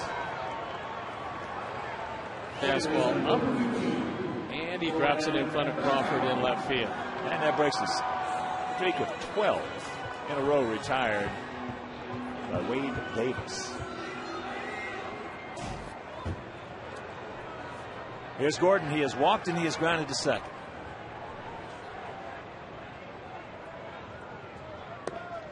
Takes ball 1.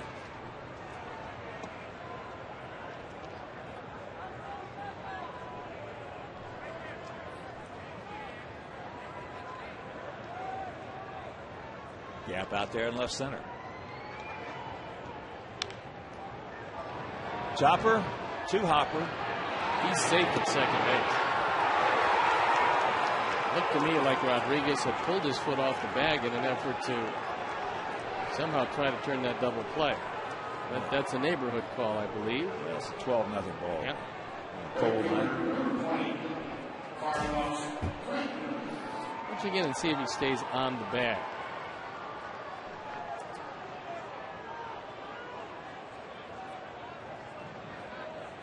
I would say no. I couldn't tell by that. But got the out. There's one out. Watch out. Carlos 0 for 2, a couple of strikeouts.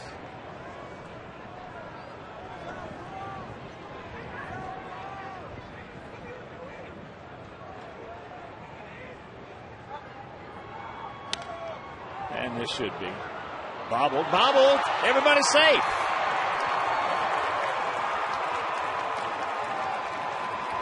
Bartlett picks up his second error of the season. That took a funny hop as Bartlett was in front of it. See it come up.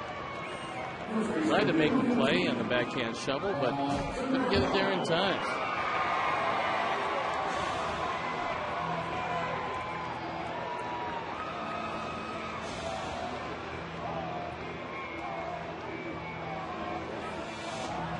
So here's Paulie. He has walked and he has grounded to second.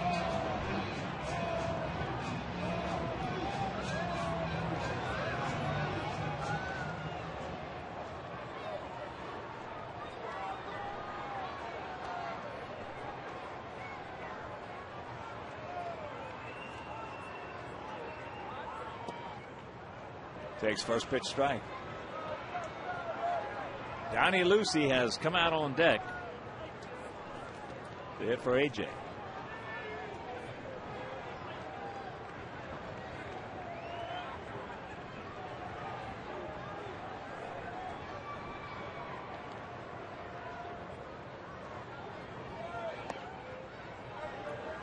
Count evens at 1 to Konerko.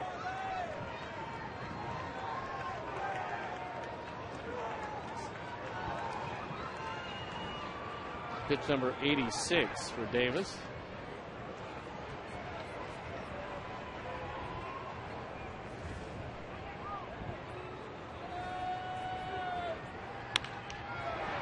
A nice pick right there, and this will be 2. So they had several chances to turn it. Finally, they did, and we're into the 7th.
Up, and Donnie Lucy checks into the game behind the plate. Sean Rodriguez, 3 for 3 tonight. A double, RBI single, and a 3-run homer. Came in hitting at 160. He's now hitting at 250.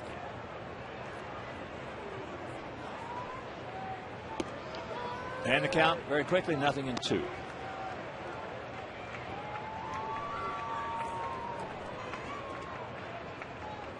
Hitters have no mercy.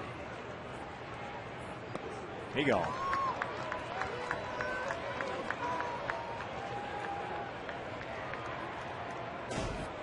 Well, that is the age-old saying of every very good hitter who piles up a lot of hits. Never, under any circumstances, have a wasted at bat. If you have 4 hits, try to get that 5th. They just have no mercy. They don't care what the score is. Can't blame them. Oh, well.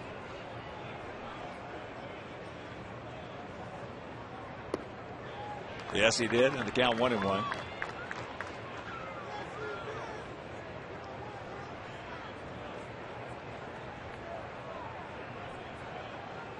Gap out there in left center. 12-12-1 for the Rays. 0-2-1. Both our hits by Juan Pierre.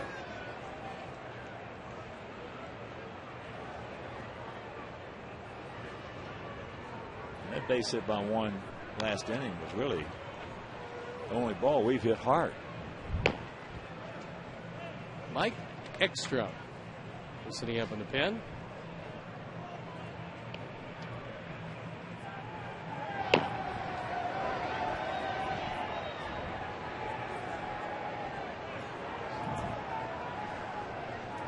The 2-2 delivery.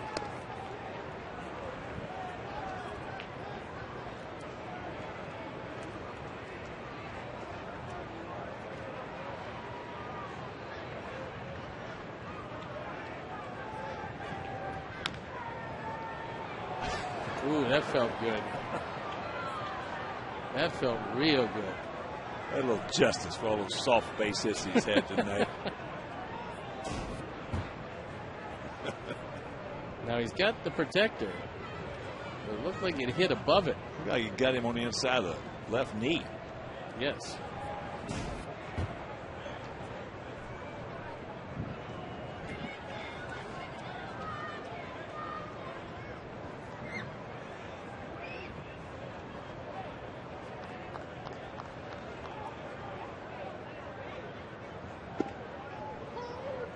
And that's ball 4.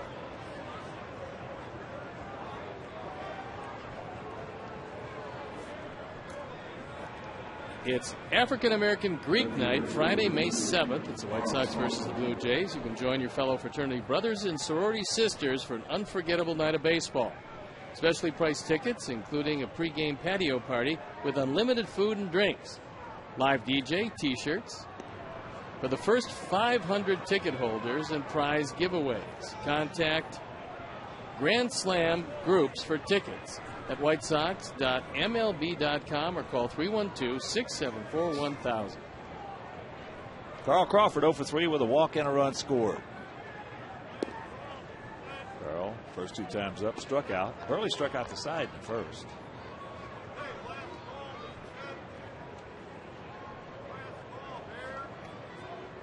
Outfield, equidistant, spread out slightly to the left. And a 1-1 pitch. Rays scored 1 in the 3rd, 4 in the 4th, 1 in the 5th, 6 in the 6th.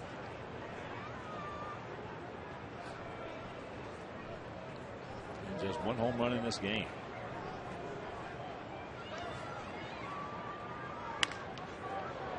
And Crawford gets on the board.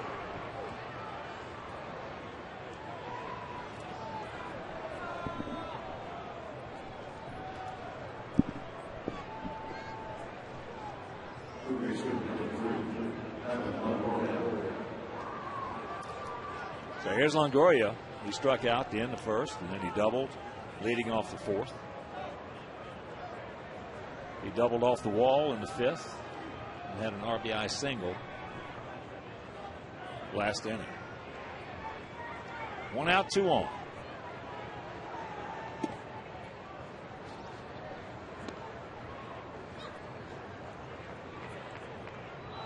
Top of the third, Phoenix 3-0 Cardinals. Angels leading the Tigers 1-0. LA hitting in the bottom of the first inning. Well, the Angels got off to a very slow start, giving a lot of hope to those folks in the West, Oakland especially. The Angels now starting to turn it on. They won 5 in a row.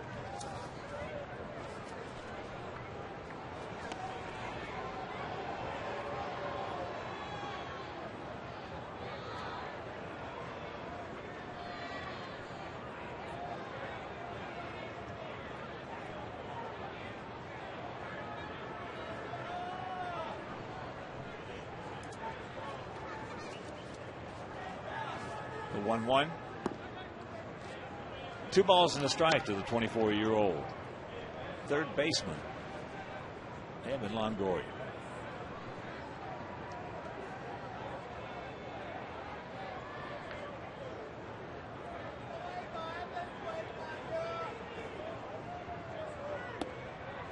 Two and 2.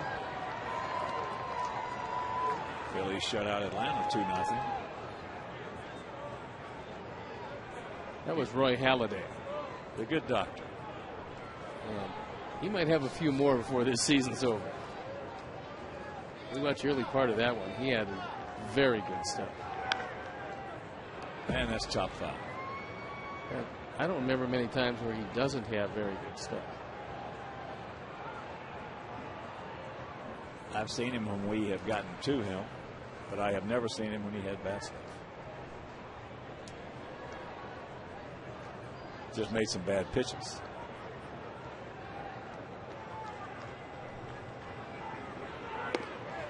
He gone. 2 down.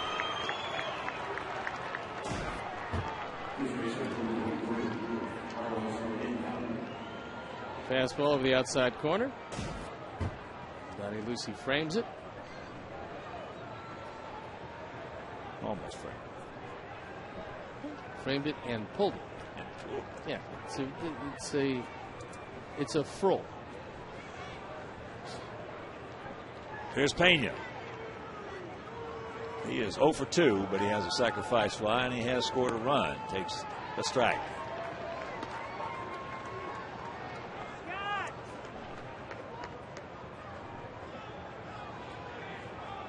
No score. Yankees that open that game in the top of the second. Earlier today, Kansas City beat Toronto 4-3 up at the Rogers Center.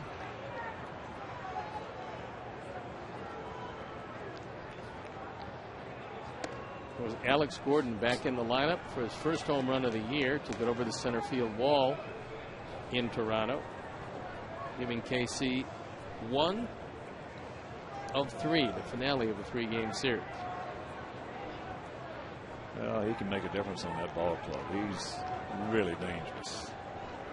Up until this point in time, he's had injuries, plus he has underachieved. Is a 1-2 count now to Carlos Pena. He's the second player chosen in the country. He's got a ton. For a reason. I mean, a ton of talent.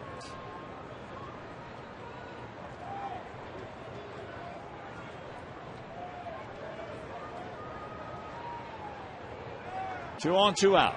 1 and 2 the count to Pena.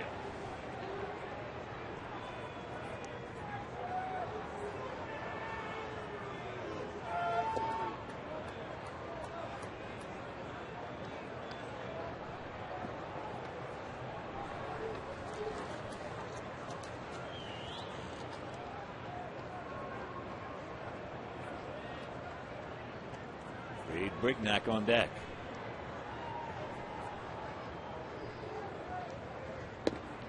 And he goes.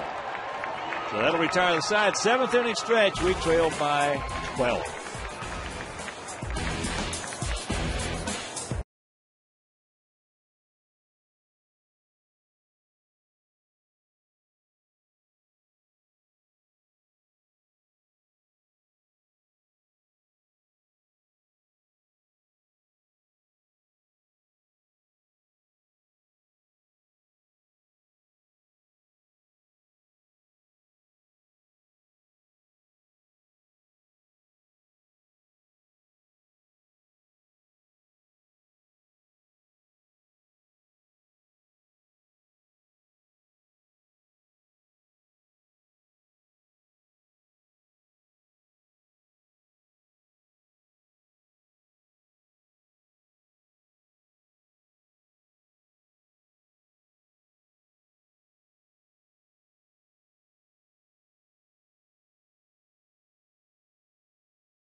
Mike Ekstrom takes over. He was claimed off waivers from the San Diego Padres on February 3rd of this year. So the right-hander in relief of Davis, who threw the ball very well. There you look at the numbers, not particularly impressive. So he's hoping to right the ship out of the pen. Reid Brignac, new second baseman, actually a shortstop by trade. Watched him a few years back in the Arizona Fall League. He is a very talented young man. And at 6'3", 195, he's a guy that's going to hit for power. They really like him in this organization. Donnie Lucy will hit for AJ in his spot. Lucy came in to catch top half of this inning. AJ was 0 for 2 tonight. Well, you got to admit, first time we'd seen Wade Davis, and after the first inning, I was sort of licking my chops a little bit. I thought, you know, he walked a couple of guys. We didn't score off of him. Pierre got the bunt single and then was caught stealing. I said, this guy's not going to be able to throw any strikes. Boy, did he ever settle down. Then he walked the leadoff man in second. And Jones stole second base. He had men on second, nobody out. And all he did was settle down and retire 12 in a row. So an impressive performance by the 24-year-old 6'5" right-hander out of Lake Wales, Florida, Wade Davis. What became more impressive about him was finally the curveball came to him. It came to him a little bit later than he would like, but when he did get it, he used it exceptionally well. Well, the thing that impressed me the most about him is when Navarro wanted the ball in, he got it in. He didn't aim it in there. He turned it loose. The 0-2.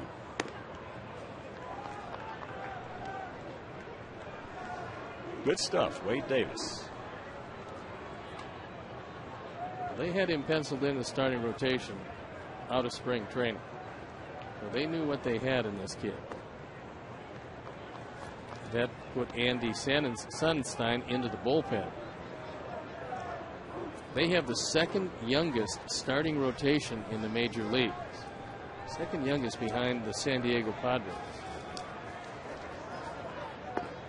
Full count to Lucy.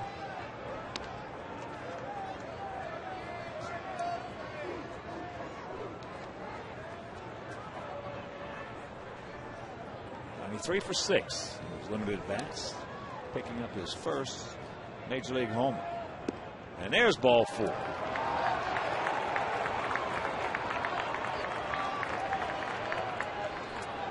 And on tonight's home improvement for Menards, Andrew Jones. Improved play continued last night with a solo homer in the 6th inning, stretching the Sox lead to 3-1. In his last 7 games, Jones has 4 homers, 7 RBIs to go along with a .417 batting average. For all your home improvement needs, shop and save big money at Menards.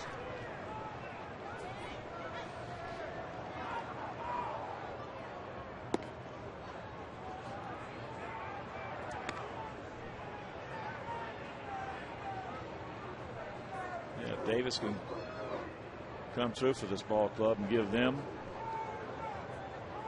180, 190, 200 innings, they're going to be tough. Especially as well as David Price throws the ball. Shields, you know, is going to throw over 200 innings. Garza is really a guy who probably has the best stuff on the staff. So you look at their rotation, and despite its youth, it's very impressive. That's into short right center field. Kaplan.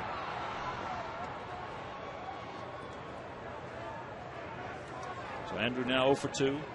With that walk back in the second and the stolen base. And here's Alex. Alex is 0 for 2 tonight. Struck out swinging in the second and grounded hard. Hit the ball solid, leading off the 5th to the shortstop.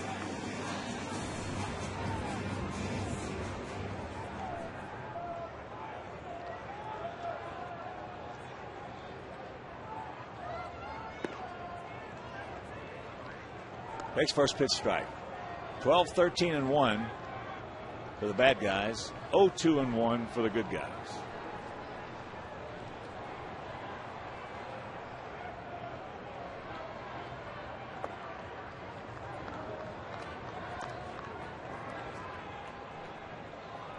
Sergio Santos is going to come in and get a little work.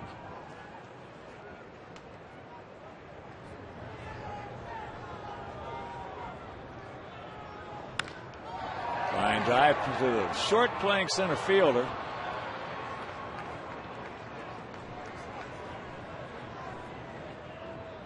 To Sean Rodriguez, who had moved out there in place of Upton. Boy, he was really playing shallow.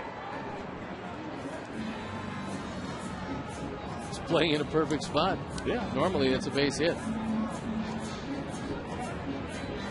But when you're used to playing shortstop and second base, apparently you want to play a little closer to the infield. Here's Tien.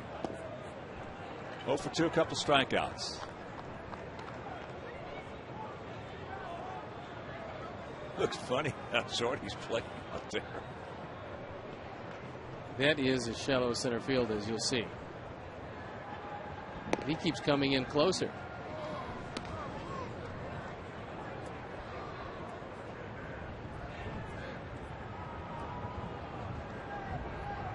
Yeah, Carl said move over a little bit. Yeah.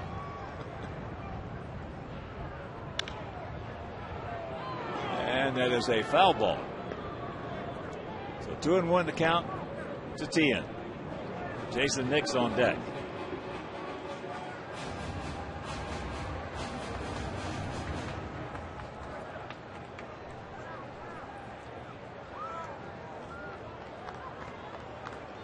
Yeah, he's out there in Dwayne Mize territory.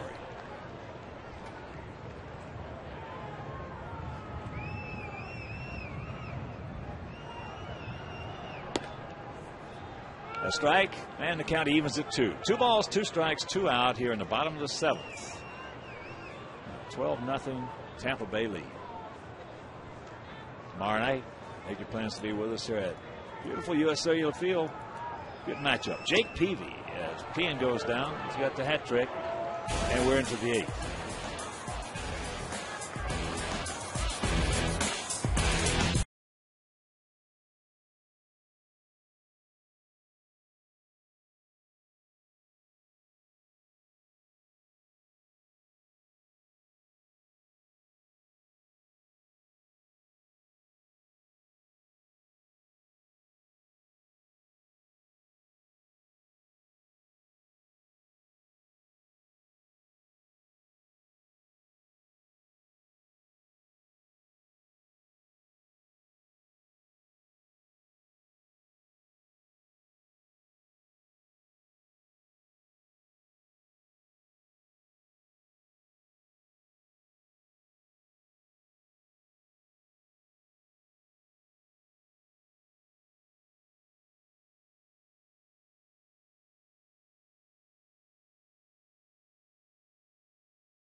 Sergio Santos comes into the game. He's the 5th Sox pitcher of the night.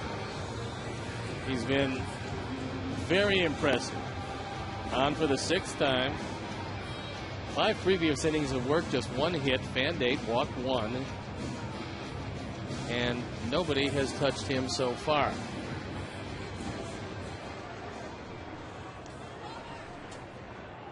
There's the fan club for Sergio. And well deserved already from this youngster, as really since day one in spring training, been impressive.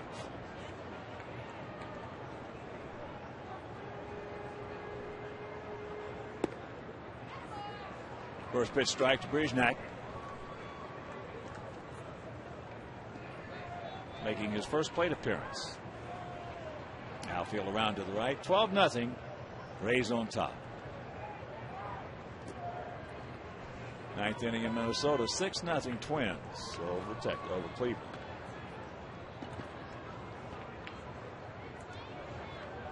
Well, the problem for us is that the Twins were not wearing our uniforms, because the Indians have not been able to beat too many other folks. No, they've worn our behinds up. Yep, 5 of 6.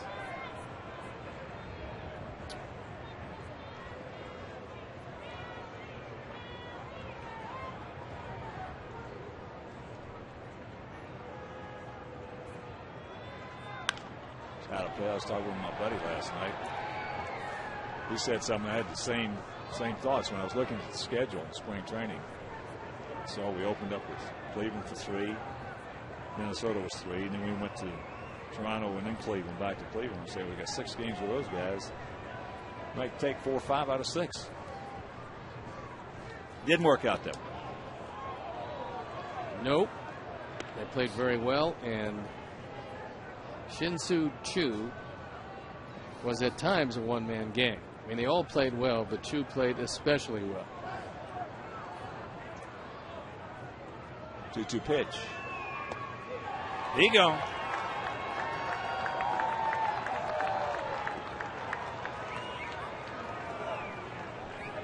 Ten strikeouts now for our pitchers tonight.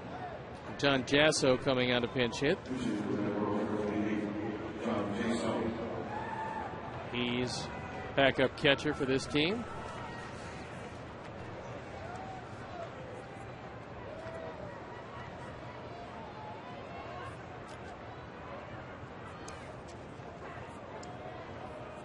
Two for 3 so far.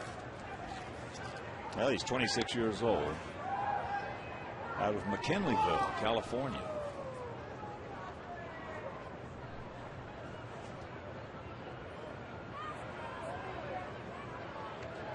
.6'2", 205 pounds.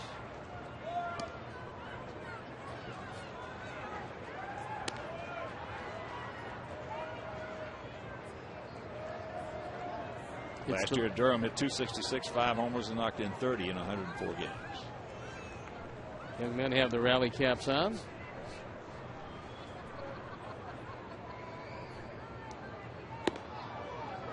Takes it up, takes a strike. That pitch at 97. Sergio.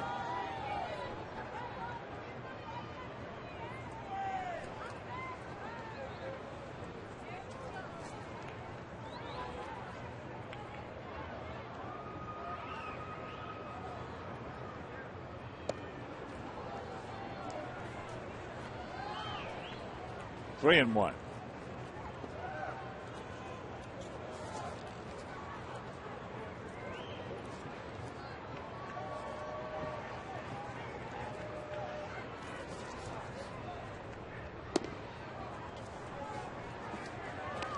And the walk.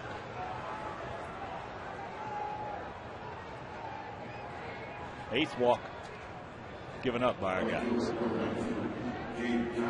And here's Kapler.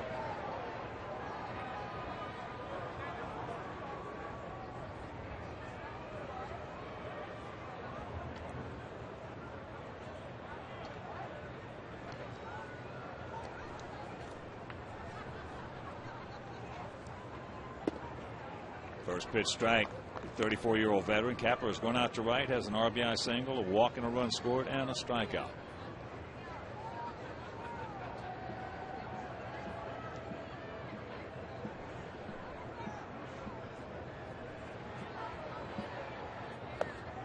Breaking ball, no. 1-1 to count. We mentioned Jake Peavy and James Shields tomorrow night in the finale of this 3-game set. It will be the rubber match. And the Seattles come to town. Friday, Saturday, and Sunday. They're going to run Friday. Ryan Roland Smith out there.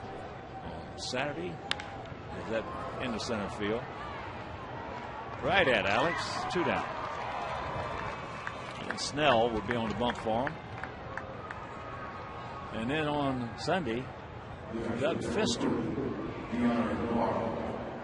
who had a good outing last time out. So we're going to miss the King. We're going to miss Felix. That's not bad. Kidding me. And Cliff Lee actually looked pretty good in a simulated game. So they don't know exactly when he's going to come back, but all signs were very encouraging.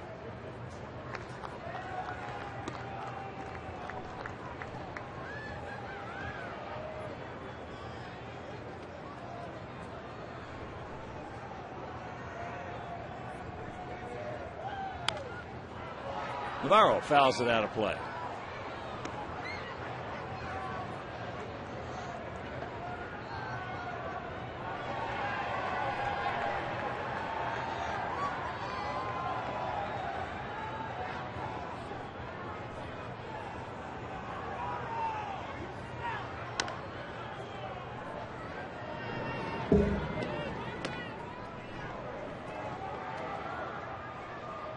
To the count to Navarro.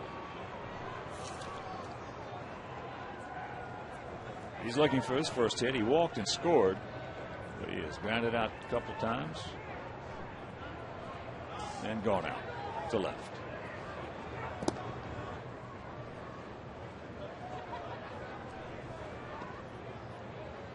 Way back when, starters Mark Burley. Defense let him down once again for the second straight start. See where he went 4 2/3, giving up 6 runs all earned. It should not be that way. Should have been 3 earned.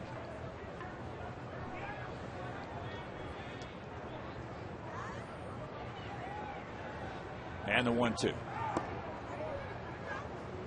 Carlos having a hard time getting a feel for that straight change. It's pretty cold down on the field.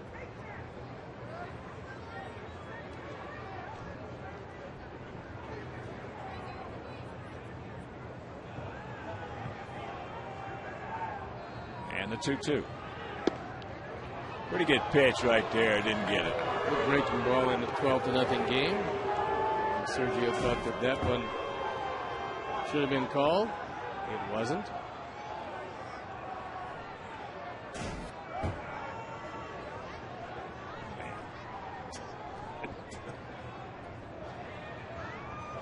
And the payoff. Pops him up.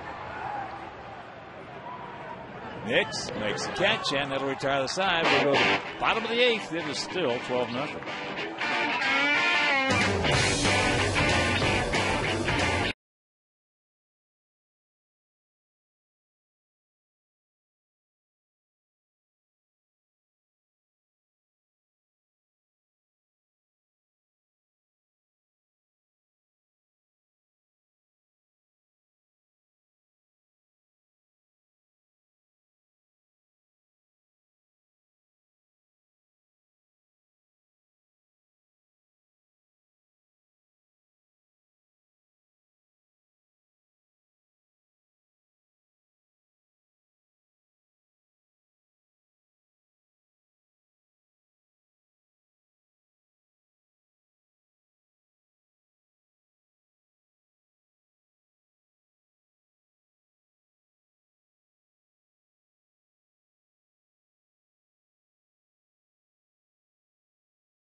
Season ticket holder. White Sox Aussie plan features 13 games, including Cubs Series tickets, leaving the rest up to you. Prices vary depending on selected seat category and game choices. For details, visit whitesox.com or call 312-674-1000.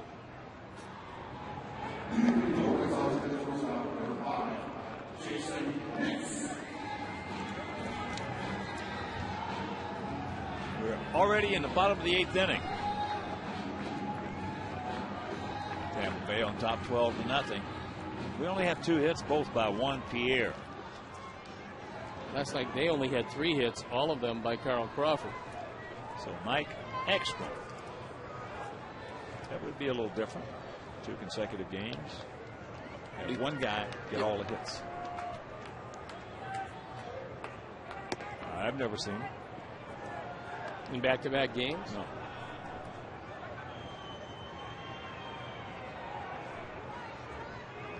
Oh, and 1 the count to Nix. Puts yourself with 9. And the count 0-2.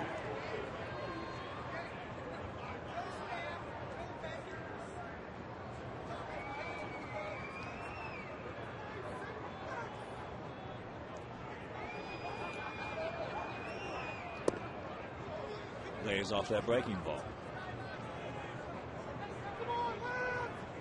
12-13-1 for them, 0-2-1 for us. Mike Ekstrom on in relief. Wade Davis from the stretch, and there you go. Gets himself a fastball and a knock right back to the middle. So you still haven't seen it? Nope. Nope.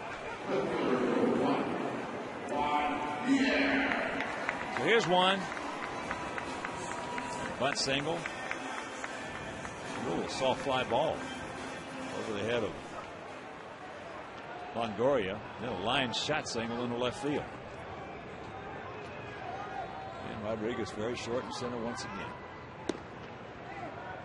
As there's a strike from Ekstrom. J.J. Putz loosening up in the pen.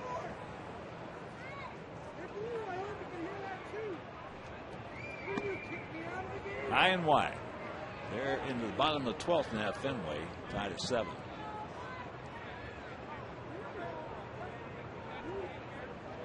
Bottom of the 4th in Arizona. St. Louis now leading 3-2. It was 3-0. Gotta hurry. 1. They don't get it, boy.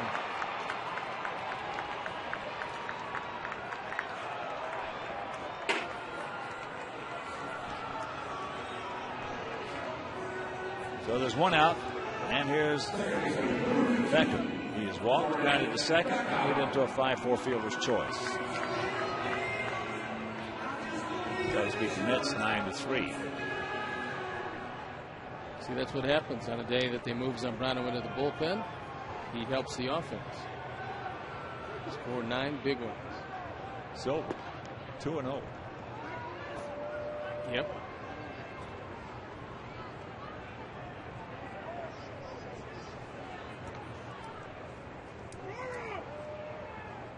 Ekstrom now accepts the sign and the 0-1 pitch. Foul back. Gordon, in this little slump he's been in, has had some good pitches to hit. He's just been pulling his head off. You lose it at about 10 feet out in front of home plate, and it takes you right off where you want to hit the ball.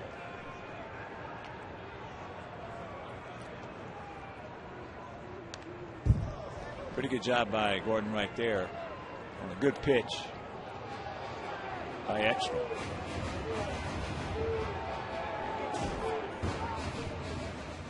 Looks like Ekstrom threw a little slider. Kept it in a good spot. It wasn't a strike. And Gordon did a nice job of staying alive.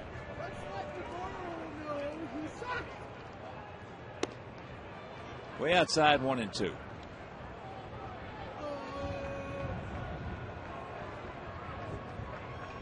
Two big innings for the Rays. 4-run 4th and a 6-run 6th.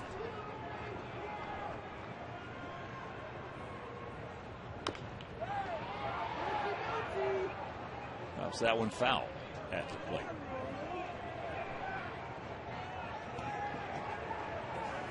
When I pulled into the parking lot this afternoon, it was 43. Well, they have 40 up there now, but what hurts? I have a feeling that it's just a touch colder than that.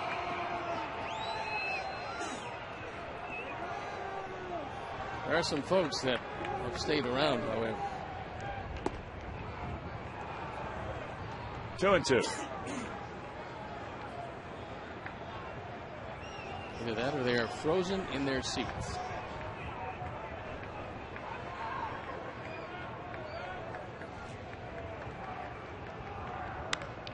Line into left field, and that's going to be a base hit. Attaboy, Gordon.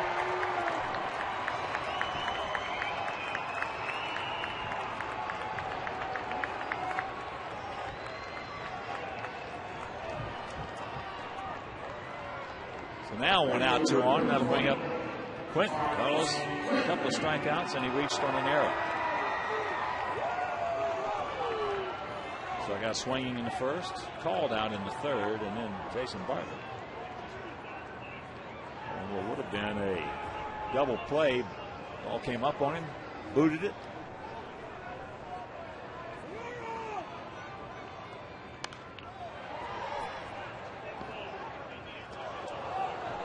You get one there that looked hittable, and he fouled it straight back.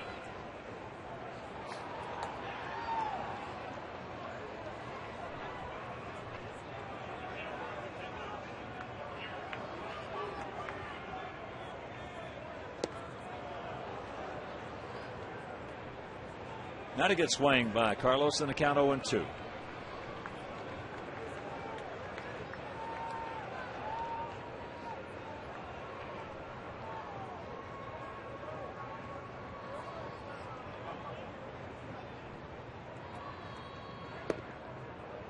Checks that one up.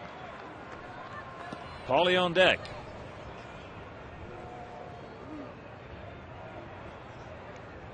Kaplan, short and right. Rodriguez really short in center. And Crawford straight away and left. Got a pretty good pitch to hit right there. I would think you could put that in your memory banks of where Rodriguez is in center field. That'll be the shortest anybody plays Carlos Quentin all year long. He's played everybody that short.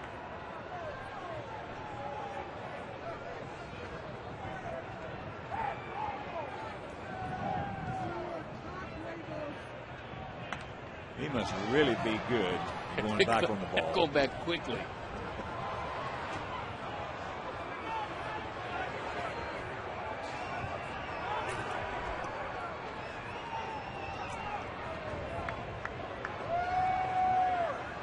I guess in a 12-0 game, you can play anywhere you want to.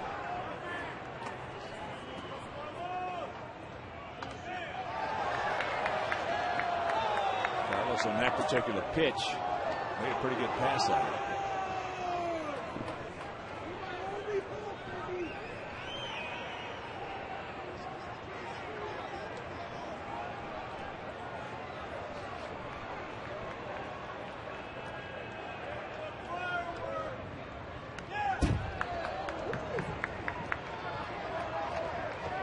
He's just fighting himself up there at the plate. Yeah, he's expanding the strike zone. Falling pitches off, but a lot of the pitches he's falling off are pitches he shouldn't be swinging at. Well, when you're going like he is right now, that's not a good place to be.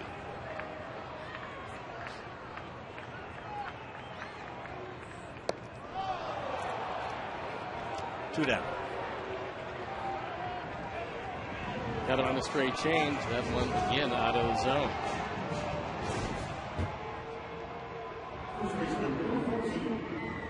So here's Konerko. He's walked grounded to second and then hit into a 6-4-3 double play.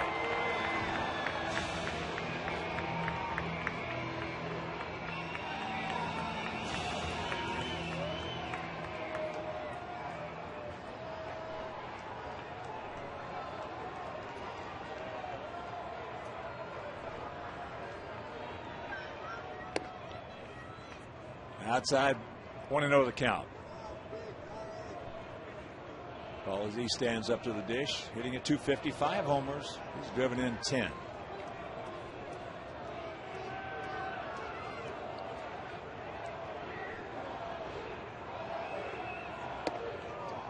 Takes that strike.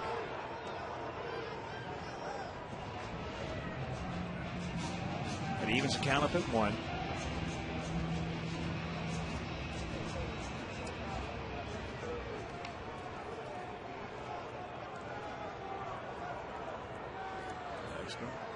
Trying to work quick if he gets that sign. Blocked nice by Navarro.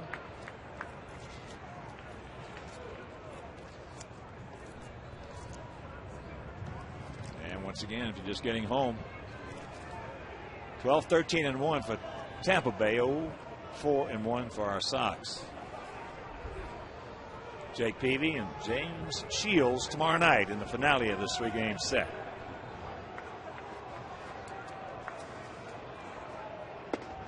That's up and in.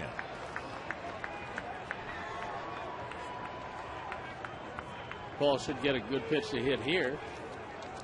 At least break up the shutout.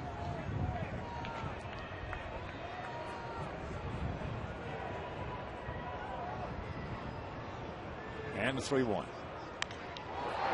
High and deep. And not deep enough. He's back on the track right in front of Nellie Fox. Hauls it in, and that'll retire the side. We'll go to the 9th. Trailing big.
J.J. Putz comes into the game.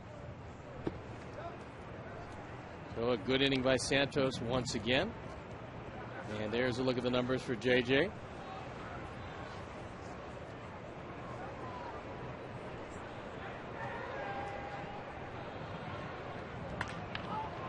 Rodriguez pops it up in the left field. And that is out number 1. Rodriguez had a good night. He's 3 for 5 doubles, RBI single, 3-run homer.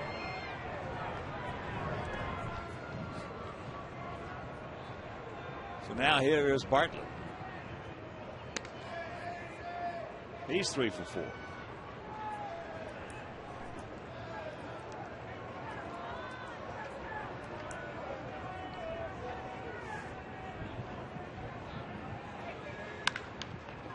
Finally hits one hard. The 3 hits were all soft. And he's out.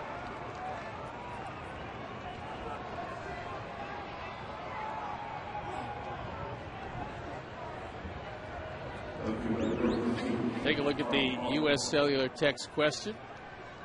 Is the season Rays team better than the 2008 American League Championship team? 45% say yes. And that leaves the 55% who are left to say no. No abstentions? Not a one. That's popped up in the left field.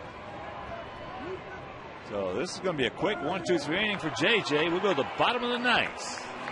It is 12-0.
Really spectacular here. I would say so. And it's going to have to come against Andy Sonnenstein. ERA 324 on for the 6th time. We see opponents hitting just 194. That's the way those guys from Kent State usually work. It's amazing to me that a bastion of academia could turn out so many good athletes. Well, there was Gene Michael Stickman. And then there was Gary Ruggenberg. Thurman Munson. There was Thurman Munson. Art Kushner. Rogenberg, too. Yeah. Steve Stone. I remember him. The Stone Pony. Sonnenstein's first pitch, a strike to Donnie Lucy. And then later on, the team got good. And Dustin Hermanson came out of there. 3rd pick in the country in the draft. I've only visited Kent State once when I was playing with the Indians. It's a good-looking school. Don't start. It is. Oh, I think you need 21,000 on the SATs. Curveball high and in.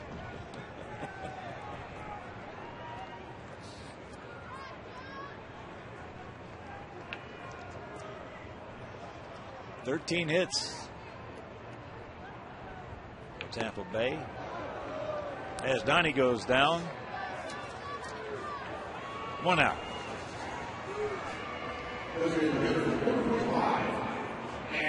So here's Andrew Jones. He has walked, struck out, and gone out to right. Davis went 6 innings, didn't give up any runs on 2 hits. He walked 3, but he walked them early. And he was pretty tough. After that, he was dominating. Yeah. Actually, just the 1 hit with anything on it, that single by Pierre in the 6th after a leadoff single. That was a popped-up bunt. Pretty impressive outing for a guy 24 years old, just feeling his way in the major leagues.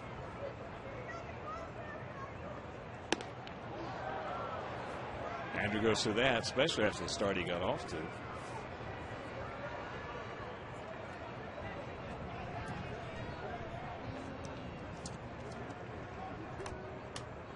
Watch out.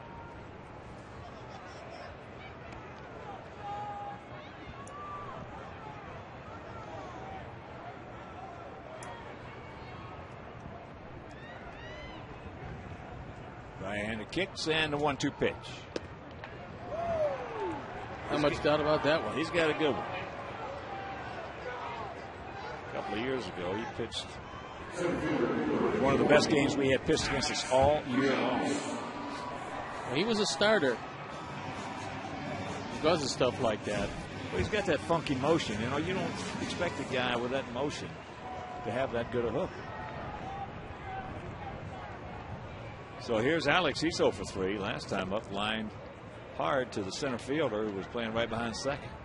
Sonnenstein was 13-9 in their World Series year of 2008. And that'll do it. This game is over. So they shut us out 12-0. And tomorrow night, it'll be the rubber match. But in the meantime, we'll be back.